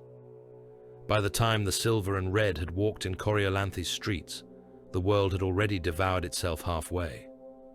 Archivist Malthus Cord let the hololith widen, pulling back from the tight frames of cathedral and plaza. The image of the planet swelled, then plunged again, this time not into a single city, but into a panorama of many. Marble spires and sky bridges, now cracked and burning, sprawled beneath a sky veined with smoke. Between those ruined heights, humanity moved like spilled ants. Billions roiled. There were no longer formal evacuation routes, no ordered marches. There were floods. Human tides jammed avenues and transit tunnels, poured through hab-stacked corridors, climbed over one another in stairwells that had never been meant to carry such loads. Refugees who had already fled once now fled again, carrying less each time. What they could. Not carry, they fought over. What they could not fight for, they burned. Order had ceased to exist as anything but a rumor. In some districts, men knelt beneath flayed banners bearing lightning sigils, their faces painted in rough mimicry of skull helms. They lit fires and burned tithing records and shrine icons, chanting prayers not to the emperor, but to the ones who had come from the sky and proved that fear was the only law that mattered. In others, mobs tore apart anyone in a uniform, whether the man beneath it served the Night Lords, the Red Talons, or what remained of the planetary defense. They had lost the ability to distinguish between savior and tormentor. All that remained in them was rage and the dull, animal desire to strike back at anything larger than themselves. Once, in cleaner days, Coriolanthe's administratum had kept careful count of its people. Cord had read the ledgers. The numbers had been soothing then, tidy and controlled. Now, those carefully tithed. Souls were blurred together into a single writhing mass. No one would ever know how many had died in the long night's middle days. The records would show only that the planet's population had dropped from billions to silence. The Night Lords were not content to merely watch. On his command deck, Karen Dreg studied the hololithic representation of the chaos below with a practiced eye. The motes that represented human movements had become smeared patches, dense where panicked crowds had trapped themselves, thin where someone had managed to cut their way through. "They run in all directions," one of his lieutenants said with contempt. "Without purpose, all this death and nothing to show for it." "There is always purpose," Dreg replied. "They have simply forgotten who writes it." He raised a gauntleted hand and gestured. Tactical overlays shifted. Blue tags marked Grey Knight and Red Talon deployments on the surface, sparse lines of order amid the madness. The grey of unclaimed ground lay thick between those nodes. "Here," Dreg said, tapping at one cluster where Red Talon armor had dug in around a captured macro battery. "Here and here, the surgeons from Terra's pet sons and Titan's ghosts must hold those positions, or their neat little counterstroke falters." He dragged amber swaths across the hollow, marking the nearest concentrations of civilians. "Drive them," he said. "Raptors, bikers, terror squads. Harry the fringes. Drive the masses toward these points. Do not slaughter too much too early. We need bodies, not corpses." One of the younger officers laughed harshly. "To use them as shields?" "Shields," Dreg said, "and mirrors." He watched their helm lenses, gauging understanding. "Every shot the Grey Knights or the Red Talons fire through a crowd will be remembered by those who survive," he explained patiently. "We are no longer merely butchers here. We are engravers, cutting lines into the minds of those who walk away. When next some imperial world is told tales of noble Astartes, there will be men who say, 'I saw them fire into my family, and I do not care what color their armor was.' That is the wound we seek." The bridge was silent for a heartbeat, save for the murmur of engines and the distant, ever-present sound of someone screaming over a Vox channel. Then the officers nodded, one by one. Orders went out. In one of the great hab spires that towered over Coriolanthe's capital like a forest of petrified giants, the air was dust and breath and ash. Emergency lumens flickered weakly, their spirits starved. Some levels were entirely dark. Others glowed red with reflected fire from the city outside. Justicar Thane led his squad up a stairwell whose walls had once been painted with scenes of pastoral serenity. The paint was obscured now by soot and smeared handprints. Their boots rang on metal steps, the weight of power armor making the structure shudder.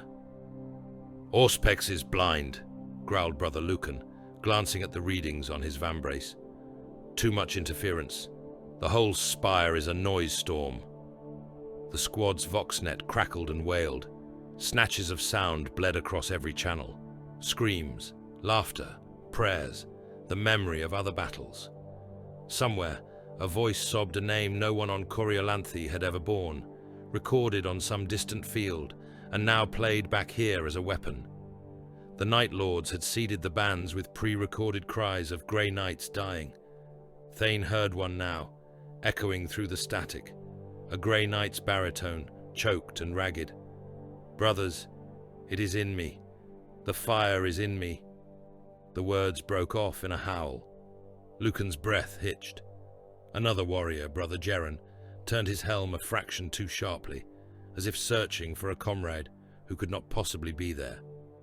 "Remember your training," Thane said, his tone flat, cutting across the echoes. "The enemy deals in illusions and old ghosts. Our brothers on those recordings did their work and died. They are beyond harm. We are not. Attend to the present."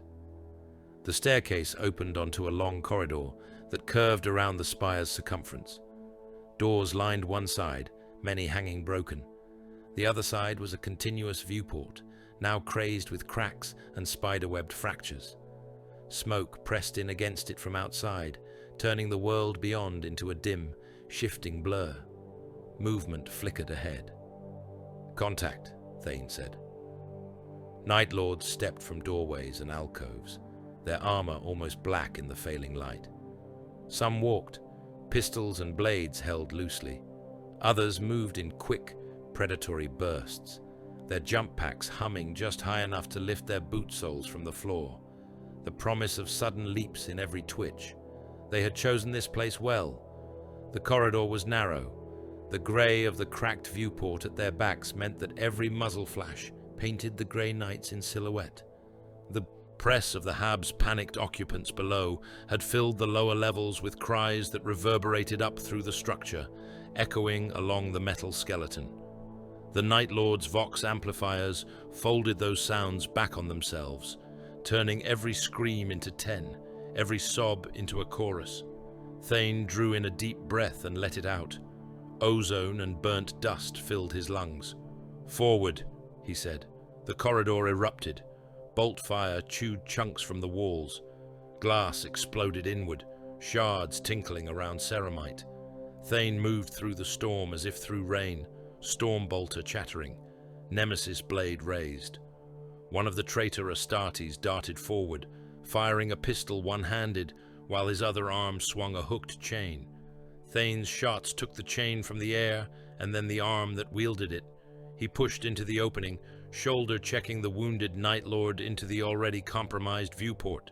The hunched giant spun, crashed against the glass, and vanished in a shower of shards, his bulk punching through and falling into the smoky gulf beyond. The Vox screamed. Another Night Lord had tied 3 picked units to his belt and set them to relay on all nearby channels. As he died under Brother Rail's force halberd, the units broadcast his perspective across the Hab until the last thing they saw was the Grey Knight's helm looming close, lenses blank and merciless. "See us," Thane murmured under his breath. "Understand us, then fear us for the right reasons." They pushed on, step by grinding step. In a side alcove, a cluster of figures huddled. Men, thin and wild-eyed, their clothes ragged, their skin marked with crude sigils in soot and dried blood. They had once been refugees. Somewhere along the long night, someone had offered them protection in exchange for worship, and they had taken it. Now, faced with the sudden presence of silver giants, they dropped to their knees. They clutched at Thane's greaves, at his brother's boots, babbling. Some shouted that they renounced the Night Lords. Others begged to be spared as witnesses. One pressed his forehead against Thane's armor, smearing it with some greasy mixture of blood and ash, and tried to wrap his arms around the Grey Knight's leg, like a child embracing a parent. Sorry for that interruption. If you're enjoying the video, be sure to like, comment, subscribe. Now let's get back into it. Thane's auspex pinged. Warp taint flared in his senses, a sour stench behind the eyes. The sigils on the men's skin were not mere random scrawls. They formed shapes that, if completed, would open cracks in the air around their bodies. Metaphysical cancers, half grown. The easiest thing to do would have been to step past them, to trust that someone else would see to their fate, that the damage they carried within them would take too long to blossom. The correct thing was harder. Thane raised his blade. From the weakness of the flesh, he whispered, a line of the canticle slipping from his lips without conscious thought. Deliver us. He struck. There was no flourish in the motion, no hesitation either. The refugees died quickly, with less suffering than the Night Lords had given to those they claimed. Thane's brothers moved past without comment. They had seen this before. On demon worlds, on shrine planets, on places where heresy had taken root so subtly that only warriors like them could perceive it. Cold mercy, Cord thought, watching. Mercy stripped of comfort, leaving only the bare fact that some deaths were kinder than what would have followed. In another part of the city, under open sky that was anything but open, Colonel Gaius Varro gathered yet another army. The sky bridge had once been a thing of beauty, a band of marble and plasteel that arched between two spires so high that clouds drifted lazily beneath it. Decorative arches had framed its length, each one carved with scenes of imperial triumph and the bounty of Coriolanthe's harvest worlds. Now its arches bore the scars of bombardment. Sections of its railing were missing, torn away by blasts or cut for barricades. The decorative carvings were blackened, their scenes fractured. Still, it stood. Varro's staff had told him that millions could cross it in one great push, a tide of bodies and armor surging toward a Night Lord strongpoint that had wedged itself into the bones of the far spire. It was not a plan that would have impressed a schooled tactician. It was the sort of plan a drowning man made when he saw a piece of flotsam and chose not to consider whether it would actually float. Varro stood at the head of his massed forces, the wind tearing at his ragged coat. Men stretched away behind him in a living carpet, tight-packed, carrying laser guns and scavenged auto-weapons, broken banners and makeshift spears. Tanks and troop carriers rumbled along the bridge's center line, engines groaning under the strain. Above, Red Talon Thunderhawks and gunships ran patrols, their shadows cutting across the column.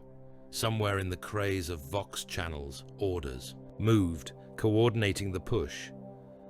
On the far side, the Night Lords waited.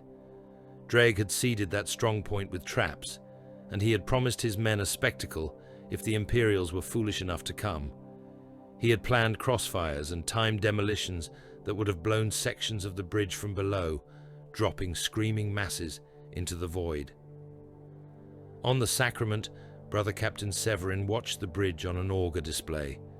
The span appeared as a pale line between two ruined towers. The mass of humanity on it registered as a single flickering bar of heat and movement. In that bar were colonels and conscripts, tanks and men clinging to the backs of tanks, people who had never held a weapon before this day, and those who had known nothing but weapons all their lives. Colonel Varro leads that charge, an officer said quietly. He insisted on being at the front. The Red Talons offered armor cover. He refused. Severin considered the line. His helm was sealed, but within it his face was bare, expression unchanged. Lord Baum, he voxed. The Inquisitor appeared in a rune-tagged window at the edge of the display. Yes. The Night Lords have positioned charges beneath the bridge's far third, Severin said. We have confirmed warp taint in the devices. If they are allowed to detonate, the psychic shock will ripple through the already fraying population. It will be potent. Baum's gaze flicked across the readings. Can we disarm them? He asked. Not in time, Severin replied. We can reach them with teleport strikes, but the bridge is crowded. We will materialize among the very people we are trying to keep from falling. The Night Lords are counting on the press. They want the sight of the Grey Knights flailing amid the collapse. He let the implications hang. There is another option, he said after a heartbeat. Say it, Baum said. We strike the bridge ourselves, Severin said. Lance fire on. The supports. Controlled collapse on our terms, not theirs. We deny them the theatrics. The deaths will be the same, but the narrative will not belong to them. Silence hummed across the link. "Colonel Varro," Baum said at last. "Can you raise him?" A Vox officer shook his head minutely. "Surface channels are snarled, Lord. Too much interference. We can broadcast, but there is no guarantee he will hear, or that we would trust any answer." Baum's eyes were very steady. "Brother Captain," he said, "you have command of orbital assets for bombardment in that sector. Do what must be done." Severin inclined his head once. "Understood." He turned away from the display for a moment, as if distance could soften the weight, then looked back and spoke a single word. "Fire." The Sacrament's lance crews had no view of the bridge beyond the cold lines on their scopes. They felt the rumble as power built, saw the targeting runes lock, heard the crisp delivery of coordinates. They keyed the final safeties out of the way and depressed runes that set mechanisms in motion older than most of the crew. From orbit, white beams stabbed down. They did not strike the bridge itself at first, but the towers that anchored it. The far spire took the first hit, its base shearing away in a blossom of incandescent energy. A second shot cut through the nearer tower's main supports with surgical precision. Varro saw the light. He had time to understand what it meant. The ground did not erupt beneath him. There was no upward rush of fire from hidden charges. The energy came from above, from the same direction as the grey knights and red talons. The bridge shuddered. Cracks spidered through its marble. The great arches that had once framed imperial scenes split. The curve of the span sagged in the middle, then buckled. For a heartbeat, millions of people hung between one breath and the next. Then the world dropped away. The sky bridge fell, in segments, whole sections tilting and breaking loose. Tanks slid, tracks screaming, then tumbled end over end into the gulf. Men clutched at one another, at railings, at nothing, and fell. Their cries rose in a single ragged roar that lasted far longer than any one throat could have managed alone. On the Sacrament's display, the heat bar that had marked the column's presence flickered, then dispersed, dissolving into a drifting cloud that the augurs could no longer pass as individual lives. Severin watched until the display settled. "Colonel Varro is dead," he said, to no one in particular. Baum's voice came back over Vox, measured as ever. His death brought us something that the Night Lords would otherwise have owned entirely. It will be recorded as such. "On Titan, perhaps," Severin said under his breath. Then, louder, "We continue. There are other bridges. The war goes on." In another city, far from that collapsing span, Captain Caradoc engaged in his own narrower duel. His company was pinned in a manufacturing district, the wide streets choked with the skeletons of half-built pleasure craft and luxury void yachts. Night Lords occupied the higher gantries and launch towers, firing down. Raptors struck in repeated swoops, trying to isolate and overwhelm outlying squads. Over the roar of bolters and the crack of missile fire, a new voice cut in on the Voxnet. "Red Talons," it drawled, the accent thick with Nostramo's shadow. "The surgeons, the butchers who pretend the operating table is something noble." Caradoc's helm display highlighted the signal's source. A Raptor sergeant crouched on a broken crane arm, jump pack idling, plume of smoke rising at his back. His armor was scarred, one pauldron bearing a crude rendition of a talon driven through a skull. "I see one of you," the Raptor said. "Leader, perhaps, the one whose stride is just that little more stiff. Tell me, surgeon, how many innocents have you cut open for the greater good today?" Caradoc switched to the wide band, letting his reply carry. "Innocent is a word for storybooks and recruitment sermons," he said.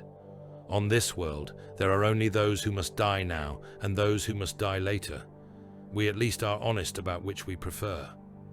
The Raptor laughed, the sound broken by Vox distortion. "You drape yourself in purity to hide your fear," he jeered. You red talons obsess over clean cuts and careful excisions, as if that makes you better than us. At least we admit what we are. You are cowards who need liturgies to tell you it is acceptable to enjoy the sound a bone makes when it breaks. Caradox Bolter tracked the voice's source without haste. We do not enjoy it, he said. That is the difference. You dress your cowardice in theatrics because you are terrified that, without all this, you would be nothing. A gutter thug with a sharpened rock. We were blades before the Mechanicus. First stamped your armor plates, Nostraman. We will be blades long after your corpse is just another memory someone drinks to forget. He fired. The shot was not a single bolt, but a short, precise burst. The crane arm shattered around the raptor, fragments spinning away. The traitor launched himself into the air, pack roaring as he tried to turn the fall into an attack run. Caradox's second burst caught him mid-flight, shells stitching up his torso, punching through the pack. The Night Lord spun, trailing smoke, then vanished behind a collapsed hangar. The Vox went quiet, save for the clipped reports of kill counts and repositioning. Far above those streets, the air grew heavy. Warpsmith Kalla stood on a platform jutting from the flank of a massive engine cradle, the sky boiling around him. Below and behind, a traitor Titan maniple walked in low atmosphere. They were shadows in the murk, their true forms glimpsed in flashes where firelight caught adamantine and twisted heraldry. Warhounds at the van, lean and predatory, their carapace guns scanning for targets. Behind them, a pair of taller shapes, Reaver-class engines by their silhouettes, their backs bristling with weapon mounts. Every step they took shook the ground for kilometers around. Whole hab clusters, undermined by bombardment, collapsed as they passed, their structures unable to bear the secondary tremors. Kalla's armor bristled with cable linkages. Data lines ran from his mechadendrites into the Titan's overlaid void shield projectors and reactor housings.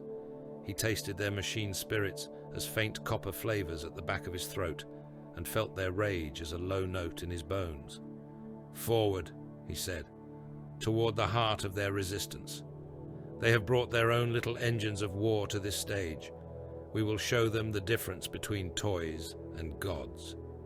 The Warhound, at the Maniple's right flank, swiveled its head, senses focusing on a line of red talon armor, moving between shattered buildings. Its weapons began to elevate, then checked. A psychic pressure rolled across the Maniple like a wave. On the sacrament, Grey Knight librarians stood in a circle, hands joined, minds linked.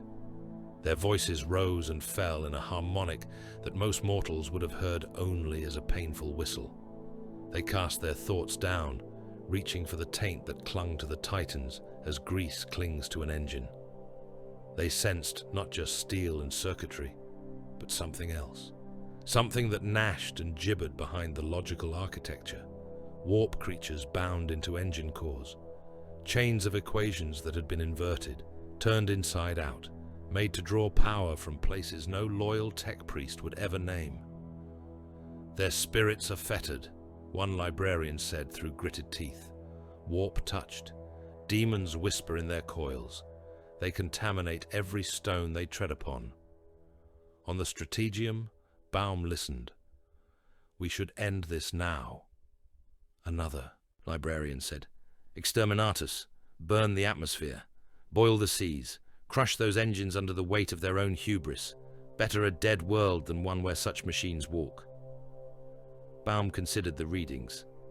The Night Lords have not yet felt true consequence, he said slowly. If we erase this world in one grand gesture, they will twist even that into a tale. They will say that they brought punishment so vast that not even the Emperor's chosen would face it blade to blade. They will claim that the Grey Knights were forced to hide behind Starfire. He lifted his gaze to the Titan icons, watching them stride. I want them seen, he said. I want every cultist who knelt when they came to watch them fall. I want those who survive to know that there is something in this galaxy that even the Eighth fears. Exterminatus is an answer. Today, It is the wrong answer. The librarians bowed their heads in reluctant acknowledgement. Their song shifted, becoming not a plea for planetary death, but a shroud to slow the tainted engines, to foul their machine senses, and give the Grey Knights and Red Talons a chance to close. In a rare lull between strikes, Severin found Baum in the shadow of a half-toppled statuary complex. The brother captain's armor was spattered with soot and scorched where energy blasts had glanced from it. He had removed his helm, letting the hot, contaminated air scour his shaven scalp. Baum stood with his back to a cracked pillar, consulting a data slate whose runes tracked deployments and casualty estimates.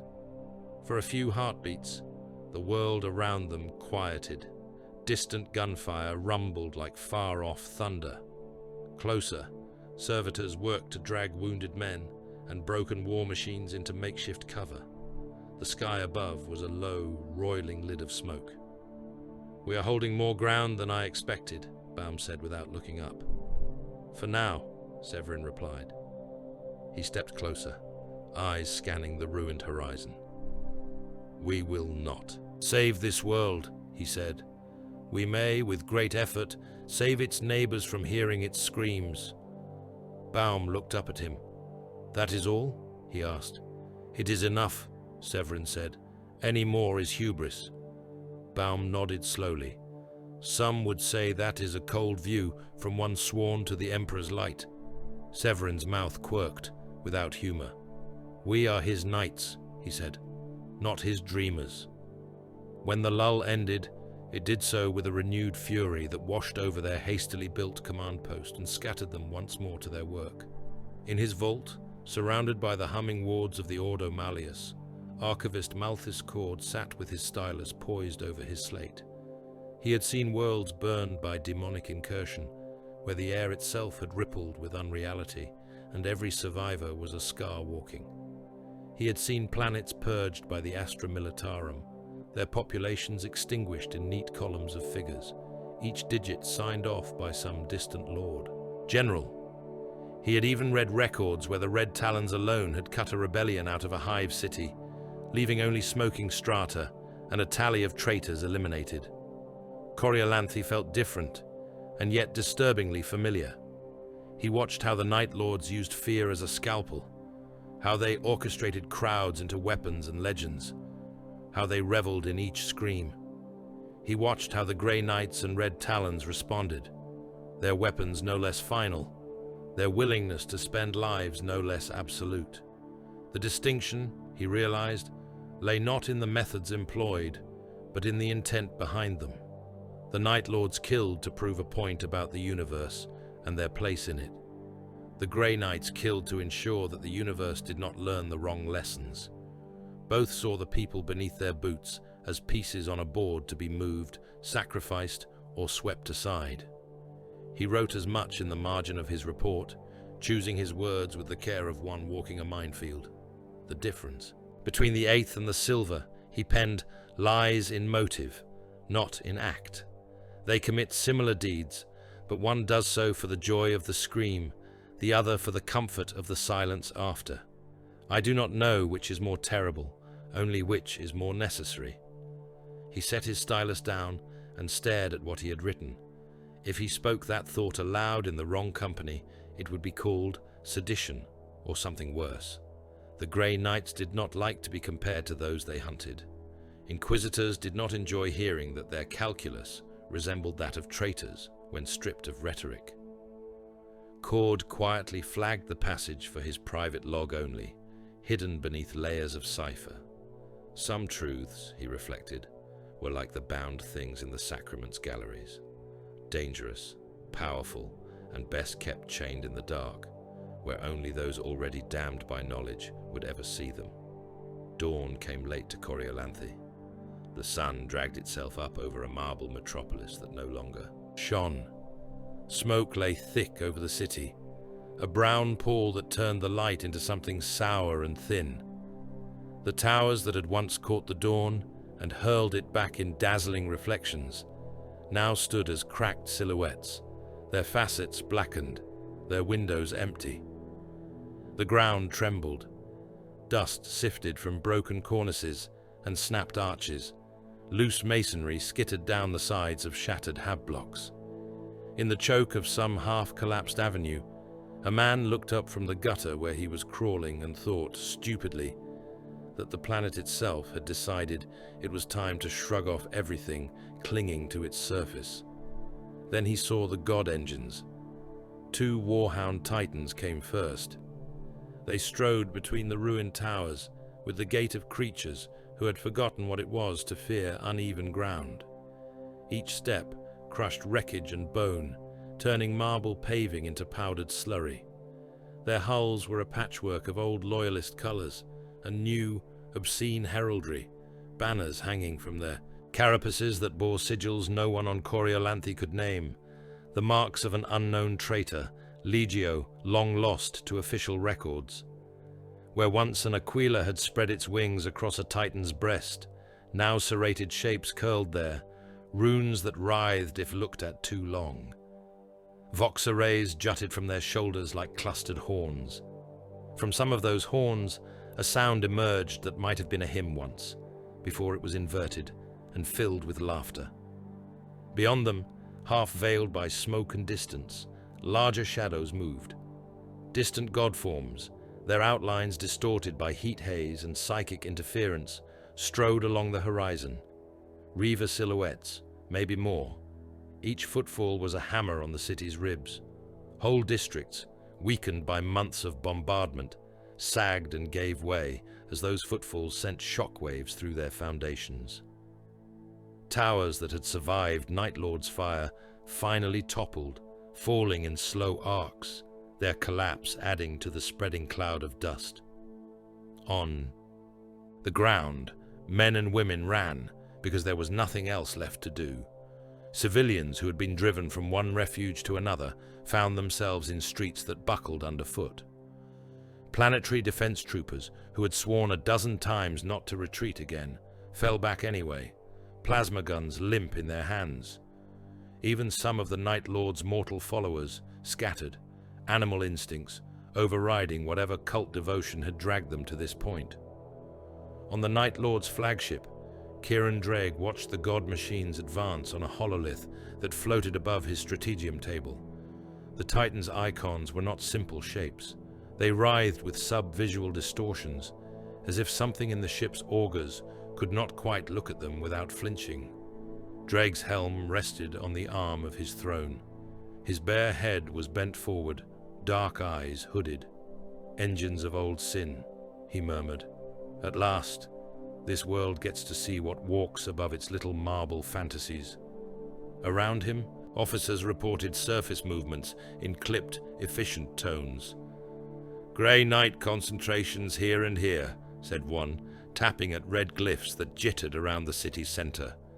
"Red Talon armor holding this line, with human remnants clustered behind them." "And our own?" Dreg asked, without looking up. "Spread throughout," came the reply. "Raptors in these districts. Terror squads here, here, and here. Bikers harrying the refugees trying to flee the Titan's path. Warpsmith Kalla reports full synced control with the leading engines. He awaits targets." Dreg's mouth twitched. "Then we give him something worthy," he said. "Signal all ground elements. This is the push. We will drive these grey and red interlopers into the shadows of their own fear." He rose, stepping closer to the hollow. His gauntleted hand hovered above the icons that marked Imperial positions. "Raptors and bikers will herd any masses they find," he said. "Drive. Civilians, soldiers, anyone with legs left, toward the points where the Titans will pass. When the Grey Knights and Red Talons see that, they will have a choice: fire through the crowds to reach us, or be trampled. Either way, they feed our story." He touched the Titan icons. "Kalor is to coordinate barrages that pen the Imperials in," he added. "Let them taste what it is to fight under the gaze of gods who do not care if they live or die. If they pull back, good, we take ground. If they stand, better." Orders flickered out across the system. riding battered Vox relays and corrupted warp links. In the ruins below, Night Lords who had been waiting in alleys and habguts for the right moment came slinking from their shadows, jump packs snarling, bikes kicking up sprays of rubble as they roared forward. They loosed shots not to kill, but to scare, cutting down the front edge of crowds so the rest would stumble and surge in new directions, like a cattle drive done on a planetary scale. On the Sacrament of Titan, alarm runes flared with a different urgency. 2 Warhound-class engines confirmed moving toward the capital, an augur officer reported. Larger signatures beyond, at least 1 Reaver equivalent. Warp contamination heavy. Machine spirits compromised. Baum stood at the center of the strategium, the hololithic projection bathing his lined face in pale light. Severin and Caradoc flanked him, helm lenses reflecting the same display. "Their arrival is not merely symbolic," Severin said. "Those engines will break what little remains standing. If they reach our defensive lines intact, the Red Talon's armor will be crushed. Our own teleportation patterns will be disrupted by the sheer weight of warp and machine presence." Baum's gaze tracked the Titan's icons as they trudged toward the denser knots of Imperial resistance. "Our options?" he asked. A grey Knight Librarian bowed his head, hands resting on the hilt of his warding staff. "Exterminatus," he said. "We sanction the world. Orbital cyclonic torpedoes, fire from the fleet, scour everything. The Titans, the Night Lords, the corrupted flesh, all of it. Better a dead world than a living shrine to their power." Caradoc's voice was flat. "Our ship does not carry such ordnance," he said. "Nor yours, Inquisitor. We would need to petition the wider fleet. That will take time we do not have." "It would also abandon the field to the Night Lord's narrative," Baum said. "They came. We fled to orbit and pushed a button. They would claim that even Titan sons dared not face them blade to blade." He shook his head. "No," he said. "We will answer them while standing on the same broken stones they have trodden." He looked at Severin. "Brother Captain," he said, "can you put your warriors inside those engines?" Severin did not hesitate. "Yes," he said. "Teleportation onto their carapaces is possible if we can anchor coordinates to their mass. Their void shields will complicate matters, but not make it impossible. From there, we can force entry through maintenance hatches. We have fought in the bowels of war machines before." "The escorting forces around the Titans will be heavy," Caradoc said. "Artillery, armor, raptors. They will not stand idle while your knights cut their way in." "Then you will give them something else to think about," Baum replied. "Red Talon land raiders and dreadnoughts will strike at the same time, hit their flanks, their support batteries, anything that might threaten the god machines. Surviving human forces will fill in the gaps. We will trade tanks and men for seconds, Captain. Enough seconds for Severin's warriors to reach the hearts of those engines." Caradoc regarded the icons. "That will cost us every armored asset still capable of movement," he said, "and most of the remaining planetary defense." "Yes," Baum said. "What of the billions still alive?" Caradoc asked. Baum's eyes did not move from the Titans. "They are already dead," he said. "The question is what we purchase with their deaths." The Red Talon's augmetic gaze held his for a heartbeat. Then Caradoc gave a short nod. "Then let us at least get a proper price," he said. Orders went out. Teleportarium crews scrambled, adjusting their calculations to account for moving targets of godlike mass. Librarians fed streams of psychic code into the emitter arrays, carving figurative hooks into the warp around the Titan's forms. Every error in a number, every missed syllable, would mean warriors materializing inside armor plating or open air. On the Red Talon's ship, tech marines whipped land raiders into motion that they had hoped to hold in reserve. Engines roared to life, battered hulls trembling as if reluctant to go back into the fire. Dreadnought sarcophagi thudded as their half-living occupants were roused and briefed. On the surface, between towers that leaned drunkenly over avenues filled with rubble, the Imperium's last mechanized prayer formed. Thane's world narrowed to a circle of light. He stood on the teleport pad with his Terminator squad, armor heavy with the weight of wards and expectation. The hum of the device built from a vibration underfoot to a judder that he could feel in his teeth.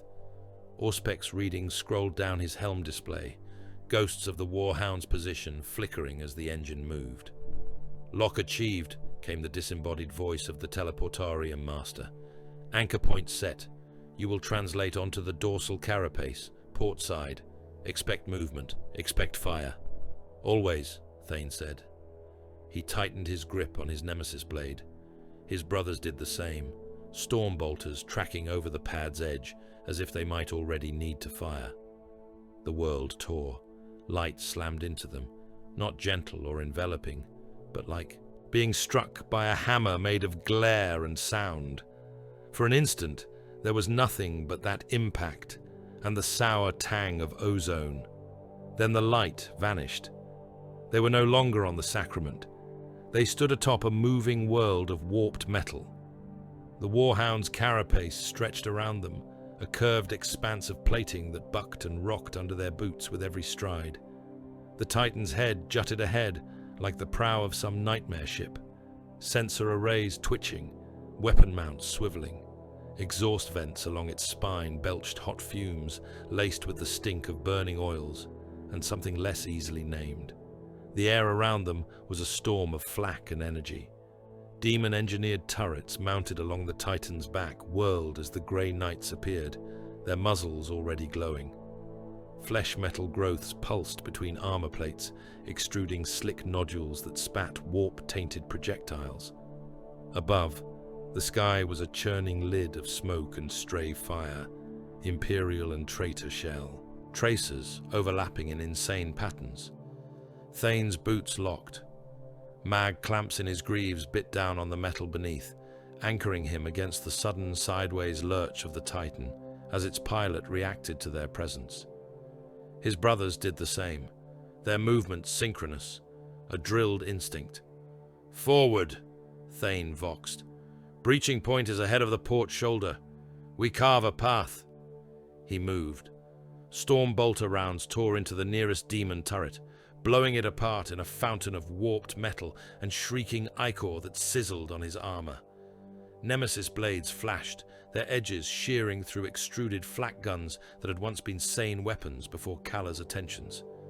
The Titan tried to shake them. It lurched, staggering as if seeking terrain that would unseat the intruders.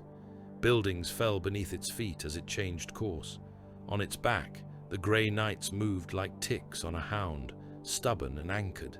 Far below, red talon land raiders roared into the teeth of the escorting fire. Caradoc's spearheads came on in a wedge, armor plating scarred and pitted, banners torn. Battle cannons and lascannons boomed, stitching lines of destruction through the Night Lord's forward elements. Dreadnoughts lumbered beside them, their sarcophagi humming with ancient fury, assault cannons whirring. They drove straight at the Warhound's supporting batteries. Artillery thundered in answer. Barrage after barrage rained down, shells exploding around the advancing armor, flipping tanks, peeling tracks from hulls. Land raiders shuddered as shots glanced from their flanks, armor spirits howling. Some died outright, their fuel and ammunition cooking off in blossoms of fire that swallowed any infantry riding in their wake. Behind and between the Astartes, what remained of the planetary defense ran. Infantry regiments reduced to shadows of themselves clung to the gaps between the massive tanks, using the hulks as moving cover. Every time a land raider died, 100 men died with it, vaporized in the blast or shredded by the shrapnel. "Advance," Caradoc intoned over Vox. "Hold their eyes. Make them look at us." They did. The Warhound's carapace guns that were not trying to swat the Grey Knights shifted to bring their barrels to bear on the Red Talon's formation. Night Lords, heavy weapon squads repositioned, targeting optics dancing as they tracked the advance. Every shot fired at Caradoc's spearhead was a shot not fired at the silver figures clinging to the Titan's back. Thane reached the access hatch. It was a round portal set into the dorsal armor, ringed with sigils that had once invoked the Omnissiah's protection, and now bore added glyphs scrawled in something that was not paint. The lock mechanisms had been fused and warped, grown over with semi-organic plating that pulsed faintly under his gauntleted hand. "Breaching," he said. He drove his blade into the seam. Force weapon and will. Combined, the nemesis point became a wedge of psychic pressure. Metal screamed, warp taint hissed. The hatch bulged, then ruptured inward, blowing out a rush of hot, fetid air that washed over them in a wave. "Inside," Thane ordered. They dropped into the Titan. The world became tunnels and cramped spaces, lit by sparking lumen strips and the baleful glow of warp-backed power sources. Conduits ran along the walls like exposed veins. The hum of reactors throbbed underfoot. The air was thick with oils, fumes, and the stink of recycled breath and old, stale blood. Servitors lurched toward them, their limbs replaced with tools and weapons, their eyes replaced with lenses plugged directly into the engine's nerve centers. Some dragged cables that writhed and pulsed with unnatural life. Others extruded syringes and blades from what had once been hands. They died on Thane's blade. His brother's halberds swung in tight arcs, designed for just such close work. Storm bolters barked in the confined space, their roar magnified by the metal walls. The power of their shots tore limbs from mechanical bodies, punched holes in the already tortured bulkheads. At a junction, a twisted figure stood barring the way. A tech priest, or something that had begun as one. His robes hung in tatters, his flesh almost entirely replaced with machinery that sprouted like tumors. A mask of brass covered his face, the cog icon on its brow overlaid with a jagged sigil that seemed to pulse and crawl.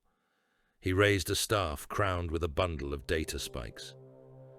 "You trespass in the sanctum of the divine engine," he intoned, voice a layered harmony of vox and throat.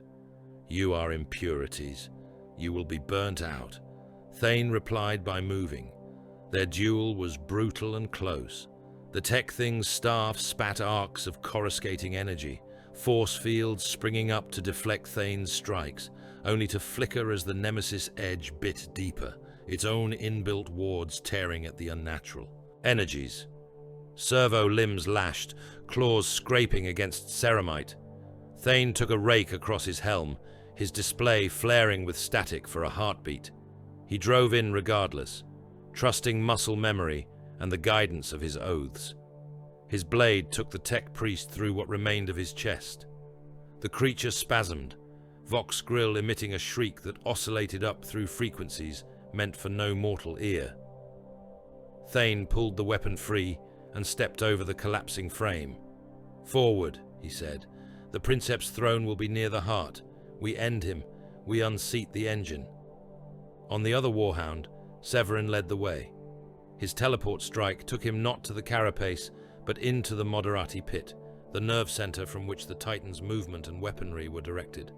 The chamber was a circular space lined with control stations and cable trunks, its walls alive with schematics, veiled now behind layers of unholy script. The air there was thick with data, streams of binary, chattered along visible conduits, lights flickering in patterns that spoke of vector corrections and power modulation. Beneath it all, something slower pulse, a heartbeat in code. The Titan's spirit. Severin and his Terminators appeared amid sparks and crackling ozone, their arrival knocking lesser servitors from their cradles. Moderati, half fused with their consoles, jerked in surprise, their pale faces smeared with oils and tattooed with sigils of fealty to the traitor Legio. The closest one opened his mouth to scream an alarm. Severin's force sword took his head from his shoulders before the sound could form. "Seal this chamber," Severin said. "Nothing leaves, nothing calls out." His brothers obeyed, cutting down tech adepts and servo skulls, slamming blast doors with the force of their boots. A Night Lord liaison, his armor cables plugged into a throne port, tore himself free in a spray of sparks and sprang at Severin with a crackling claw. He died on a blade that glowed with azure light, the psychic backlash sending ripples along the cables into the Titan's mind. Severin planted his feet at the chamber's center. He raised his sword, point upward, and began to chant. The words were drawn from the Liber and older sources yet, names and phrases that had no place in the whirring logic of machine spirits. They did not command in the way of tech priests, with binharic strings and ritualized maths. They commanded in the way of faith, a force that did not ask permission. The Titan felt it. In the depths of its core, where a man once called Princeps sat in a cradle of metal and nerve plug, wrapped in sensorium and bound to the engine's every sense, something recoiled. The world inside his mind, which had been a blend of target trajectories, ground scanning, and the subtle pleasure of stepping on things that moved, suddenly filled with a second presence. Light. Not physical, not the bright lance of a weapon, but an insistence that rippled through his perception. The machine spirit shrieked. Its protest was not heard as sound in the outside world. It came as a spike in binary chatter, a howl in code that surged along the conduits. Systems flickered. Targeting arrays stuttered. For a moment, void shields rippled, as if unsure whether to flare or collapse. In his control alcove, Warpsmith Kalla felt the disturbance like a slap. He had been riding the data flow, his own mind stretched across the maniple, tasting their impact and their killing. When the Grey Knights sank their psychic hooks into the Titan's spirits, the feedback lanced through his connections, making his mechadendrites twitch and his vision blur. "What is this?" he snarled, forcing the data streams to steady. "What claws at you, my darlings?" Slaved sensor feeds jumped to the Warhound's dorsal hulls, to flickering internal picked arrays. He saw, in bursts of clarity amid static, silver figures moving through corridors that should have seen only maintenance servitors and tech adepts. He saw a Terminator squad in the Moderati pit, warded blades upraised, their mouths shaping words that his augmetic ears refused to pass. He understood then what the Imperials were willing to do. "They are inside," he roared over the warband vox. "They climb into the engines themselves. They will break them from within. Pull back. Pull back from the Titans. Give me space to purge." Dreg's reply was almost languid. "Pull back?" the Night Lord said. "Now, when at last more than dust and mortals dare to contend with us?" Kalla's teeth ground. "If they die inside, they may take the engines with them," he snapped. "These are not common Astartes. They are the silver. Their blades bite more deeply than metal. If the cores rupture, the backlash will be glorious," Dreg said. "You told me when we bound these engines that they would be instruments of terror first and battle second. Warpsmith, you fretted over their machine spirits then. Do not start now," Kalla hissed. "Lord, if we lose these, then we lose them," Dreg cut in. "We have walked worlds without Titans before. Let them climb into their tombs if they wish. The story of Coriolanthe will still be written in our ink. The sight of Grey Knights dying inside god machines will echo just as loudly as those engines' footsteps." The link cut. Kalla stared at the severed connection, then at the data stream that howled with pain. He began, furiously, to reroute failsafes, to erect data barriers that might contain whatever spiritual detonation the Grey Knights were coaxing into being. He was a craftsman, even if his patrons were madness and spite. He would not let his work go to waste without a struggle, even if his nominal lord saw only the spectacle. In the vault of his watchworld, archivist Malthus Cord paused the recording. He let the frozen image hang there for a moment. Thane, blade upraised in a corridor that was as much throat as hallway, the Princeps' sanctum ahead, glowing with the sour light of reactors. Severin, sword planted like a standard in the Moderati pit, his voice carved into the Titan's protesting code.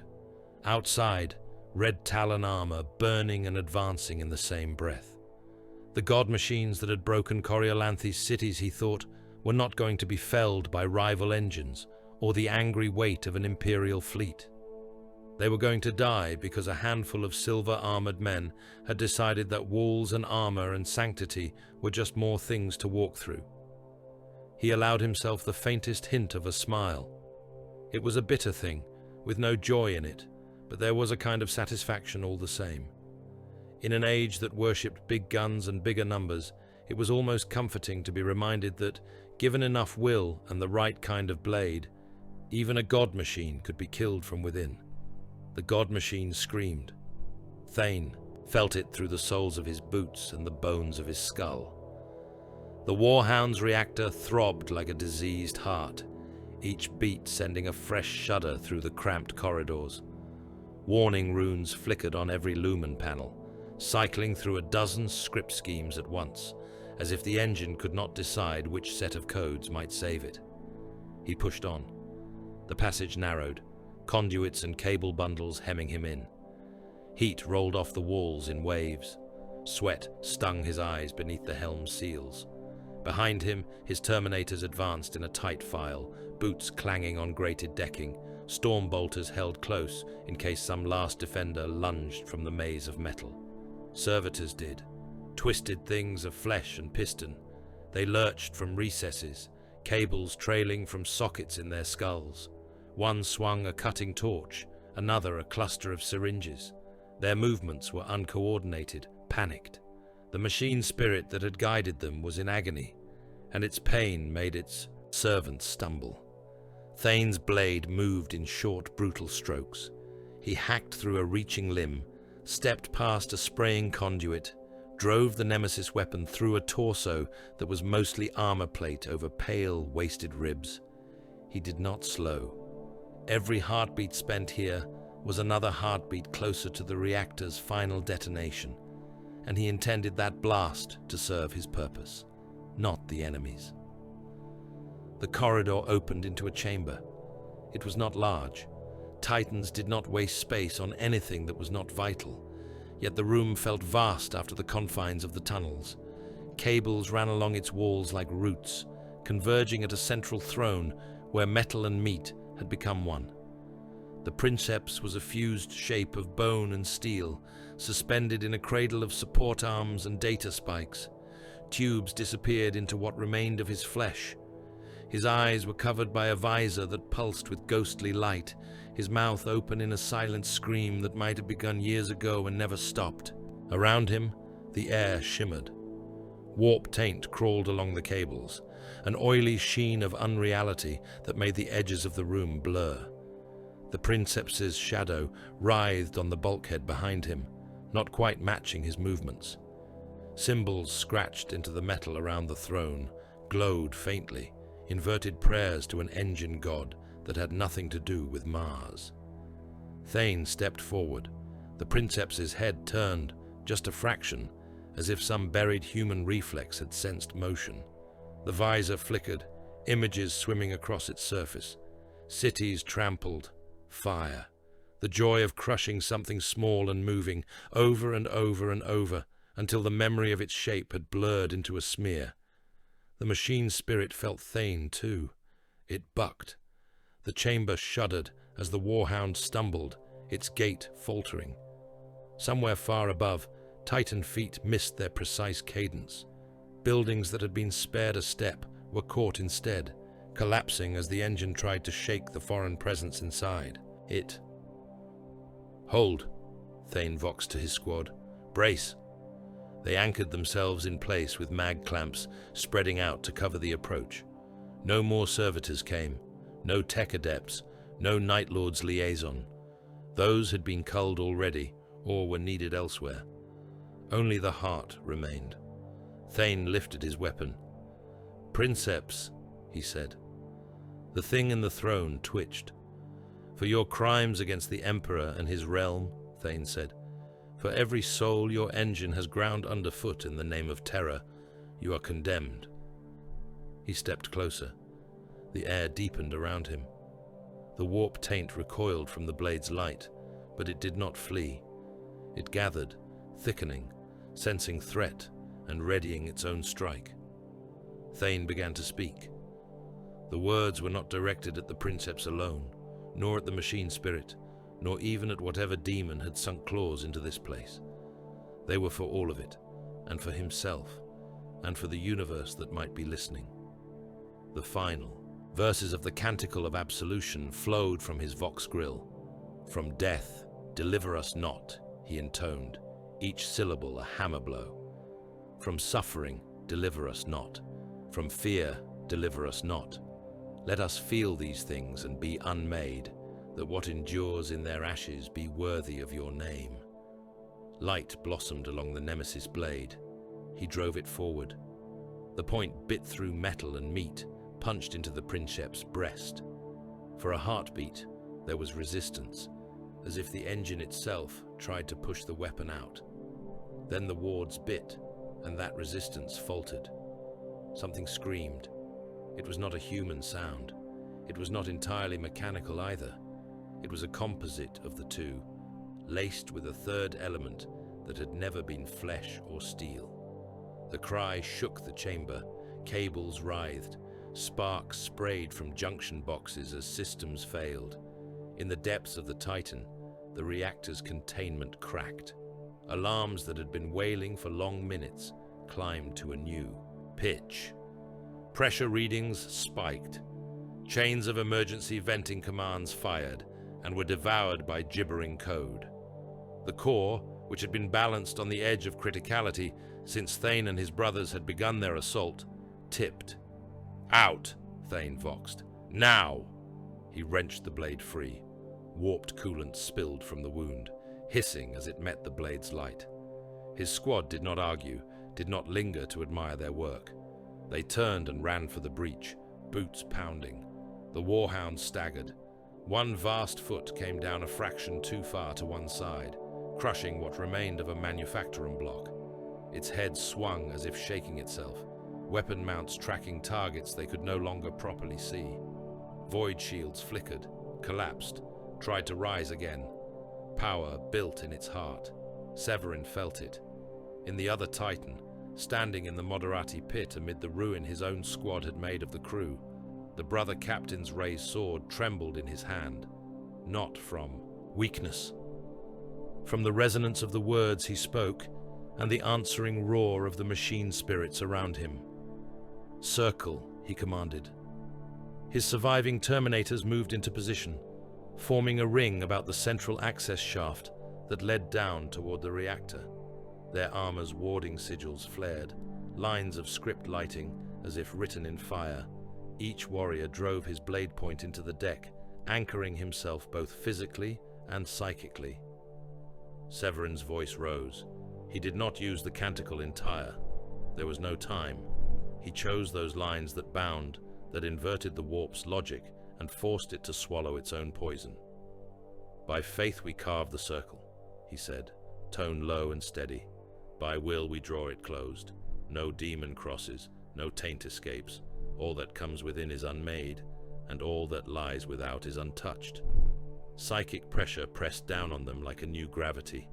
The Titan's spirit thrashed, trying to throw them off. Data screamed through the she, conduits, feedback sparking from every port. Somewhere below, coolant lines shattered. The core's casing groaned. Hold, Severin murmured. Titan. They did. Each Grey Knight drew on whatever strength he had left. Memories of earlier battles, of demons banished and worlds saved or sacrificed, fed their resolve. They channeled everything inward, down, building a metaphysical cage around the roaring heart of the engine. When the reactor finally tore itself apart, the explosion met that cage. Instead of venting outward in an immediate, all-consuming burst, the energy slammed into the warding field and folded back on itself. For the space of a few heartbeats, the detonation was forced inward, turned against the Titan's own structure. In the heart of the Warhound, metal screamed. Deck plating buckled, curled inward like claws. Support struts snapped. The spine shattered. The princeps cradle was obliterated in an instant. His existence ended so quickly that even The warp echo of his death was smothered. Then the wards failed. They were never meant to contain such force entirely. They were a hand closing around a bomb, not a fortress wall.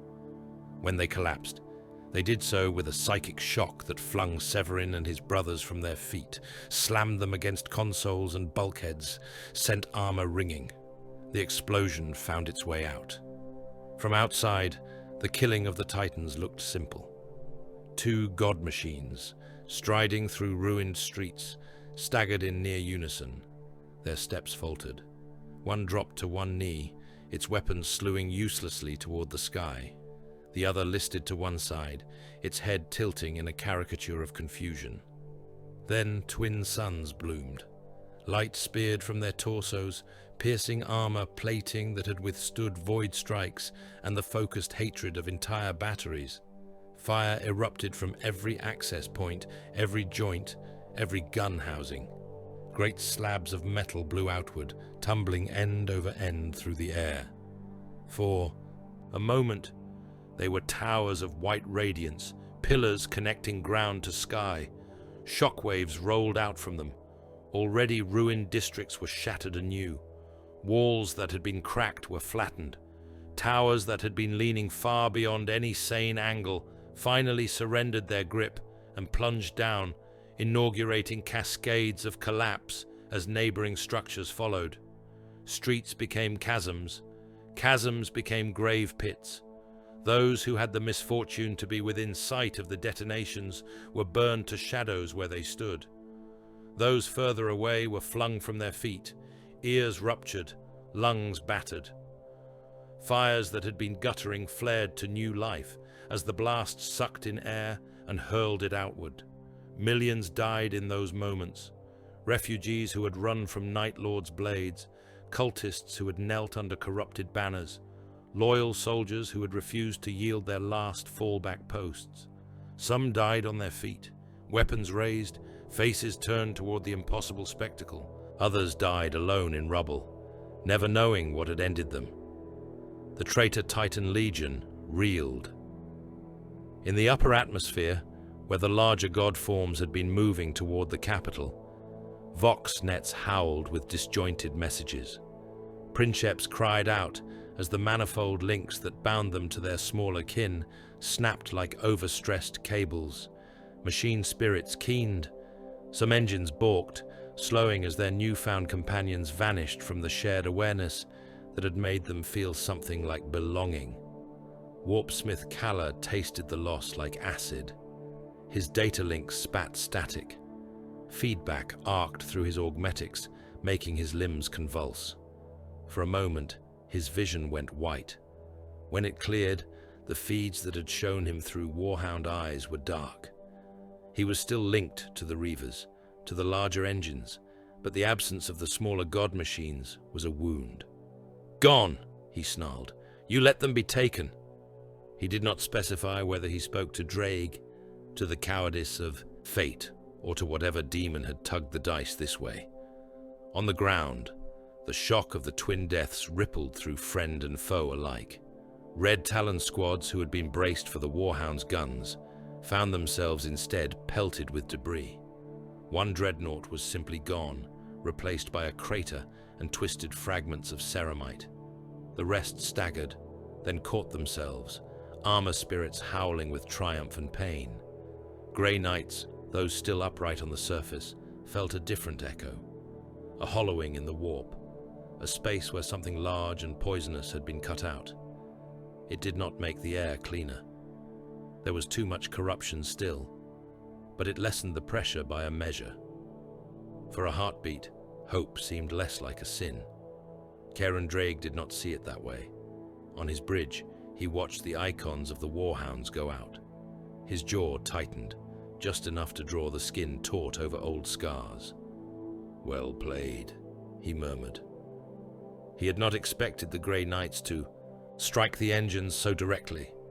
He had anticipated attempts, sabotage, long-range bombardment, perhaps even the rare appearance of some rival Titan.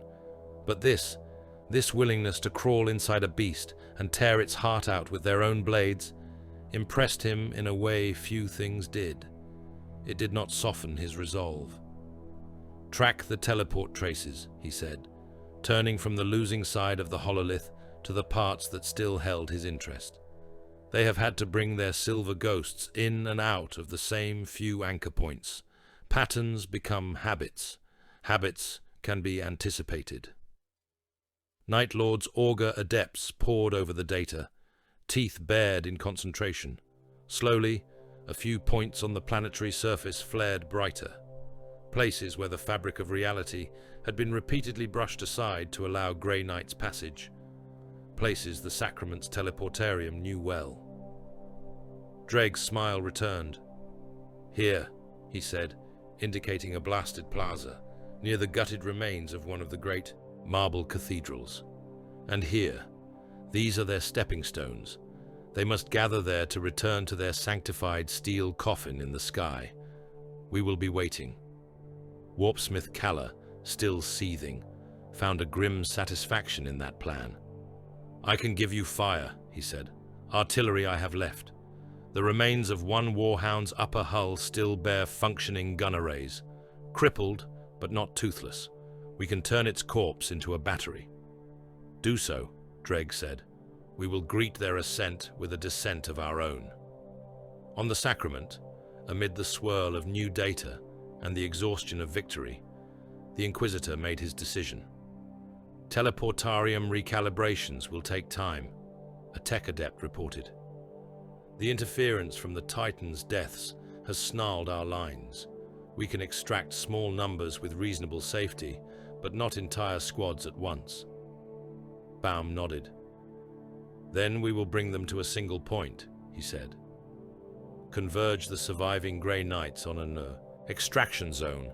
Set a beacon. Once they are gathered, we will lift them together." "You will be a bright target," Severin said. His armor bore fresh scars. His voice did not show it. "We are targets already," Baum replied. "Better to stand where the enemy can see us and shape the battlefield than to cower in a dozen holes and wait to be dug out." He looked to the hololithic map and tapped the plaza Dreg had selected from the other side. "Here," he said, "open enough for clear lines of fire, close enough to the cathedral we already bled in that the wards we laid will still have some echo. It is fitting that we end what we began there."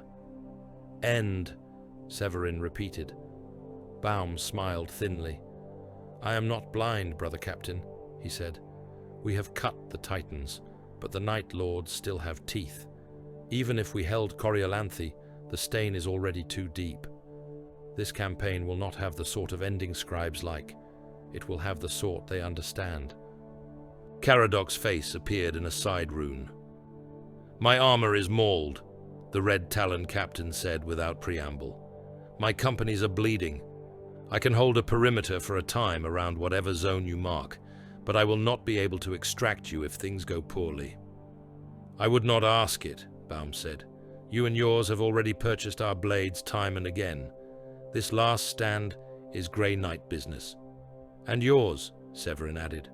"And mine," Baum agreed. His staff tried to dissuade him. Interrogators, savants, a handful of stormtroopers who still thought their lives might matter beyond serving as examples. He silenced them with a look.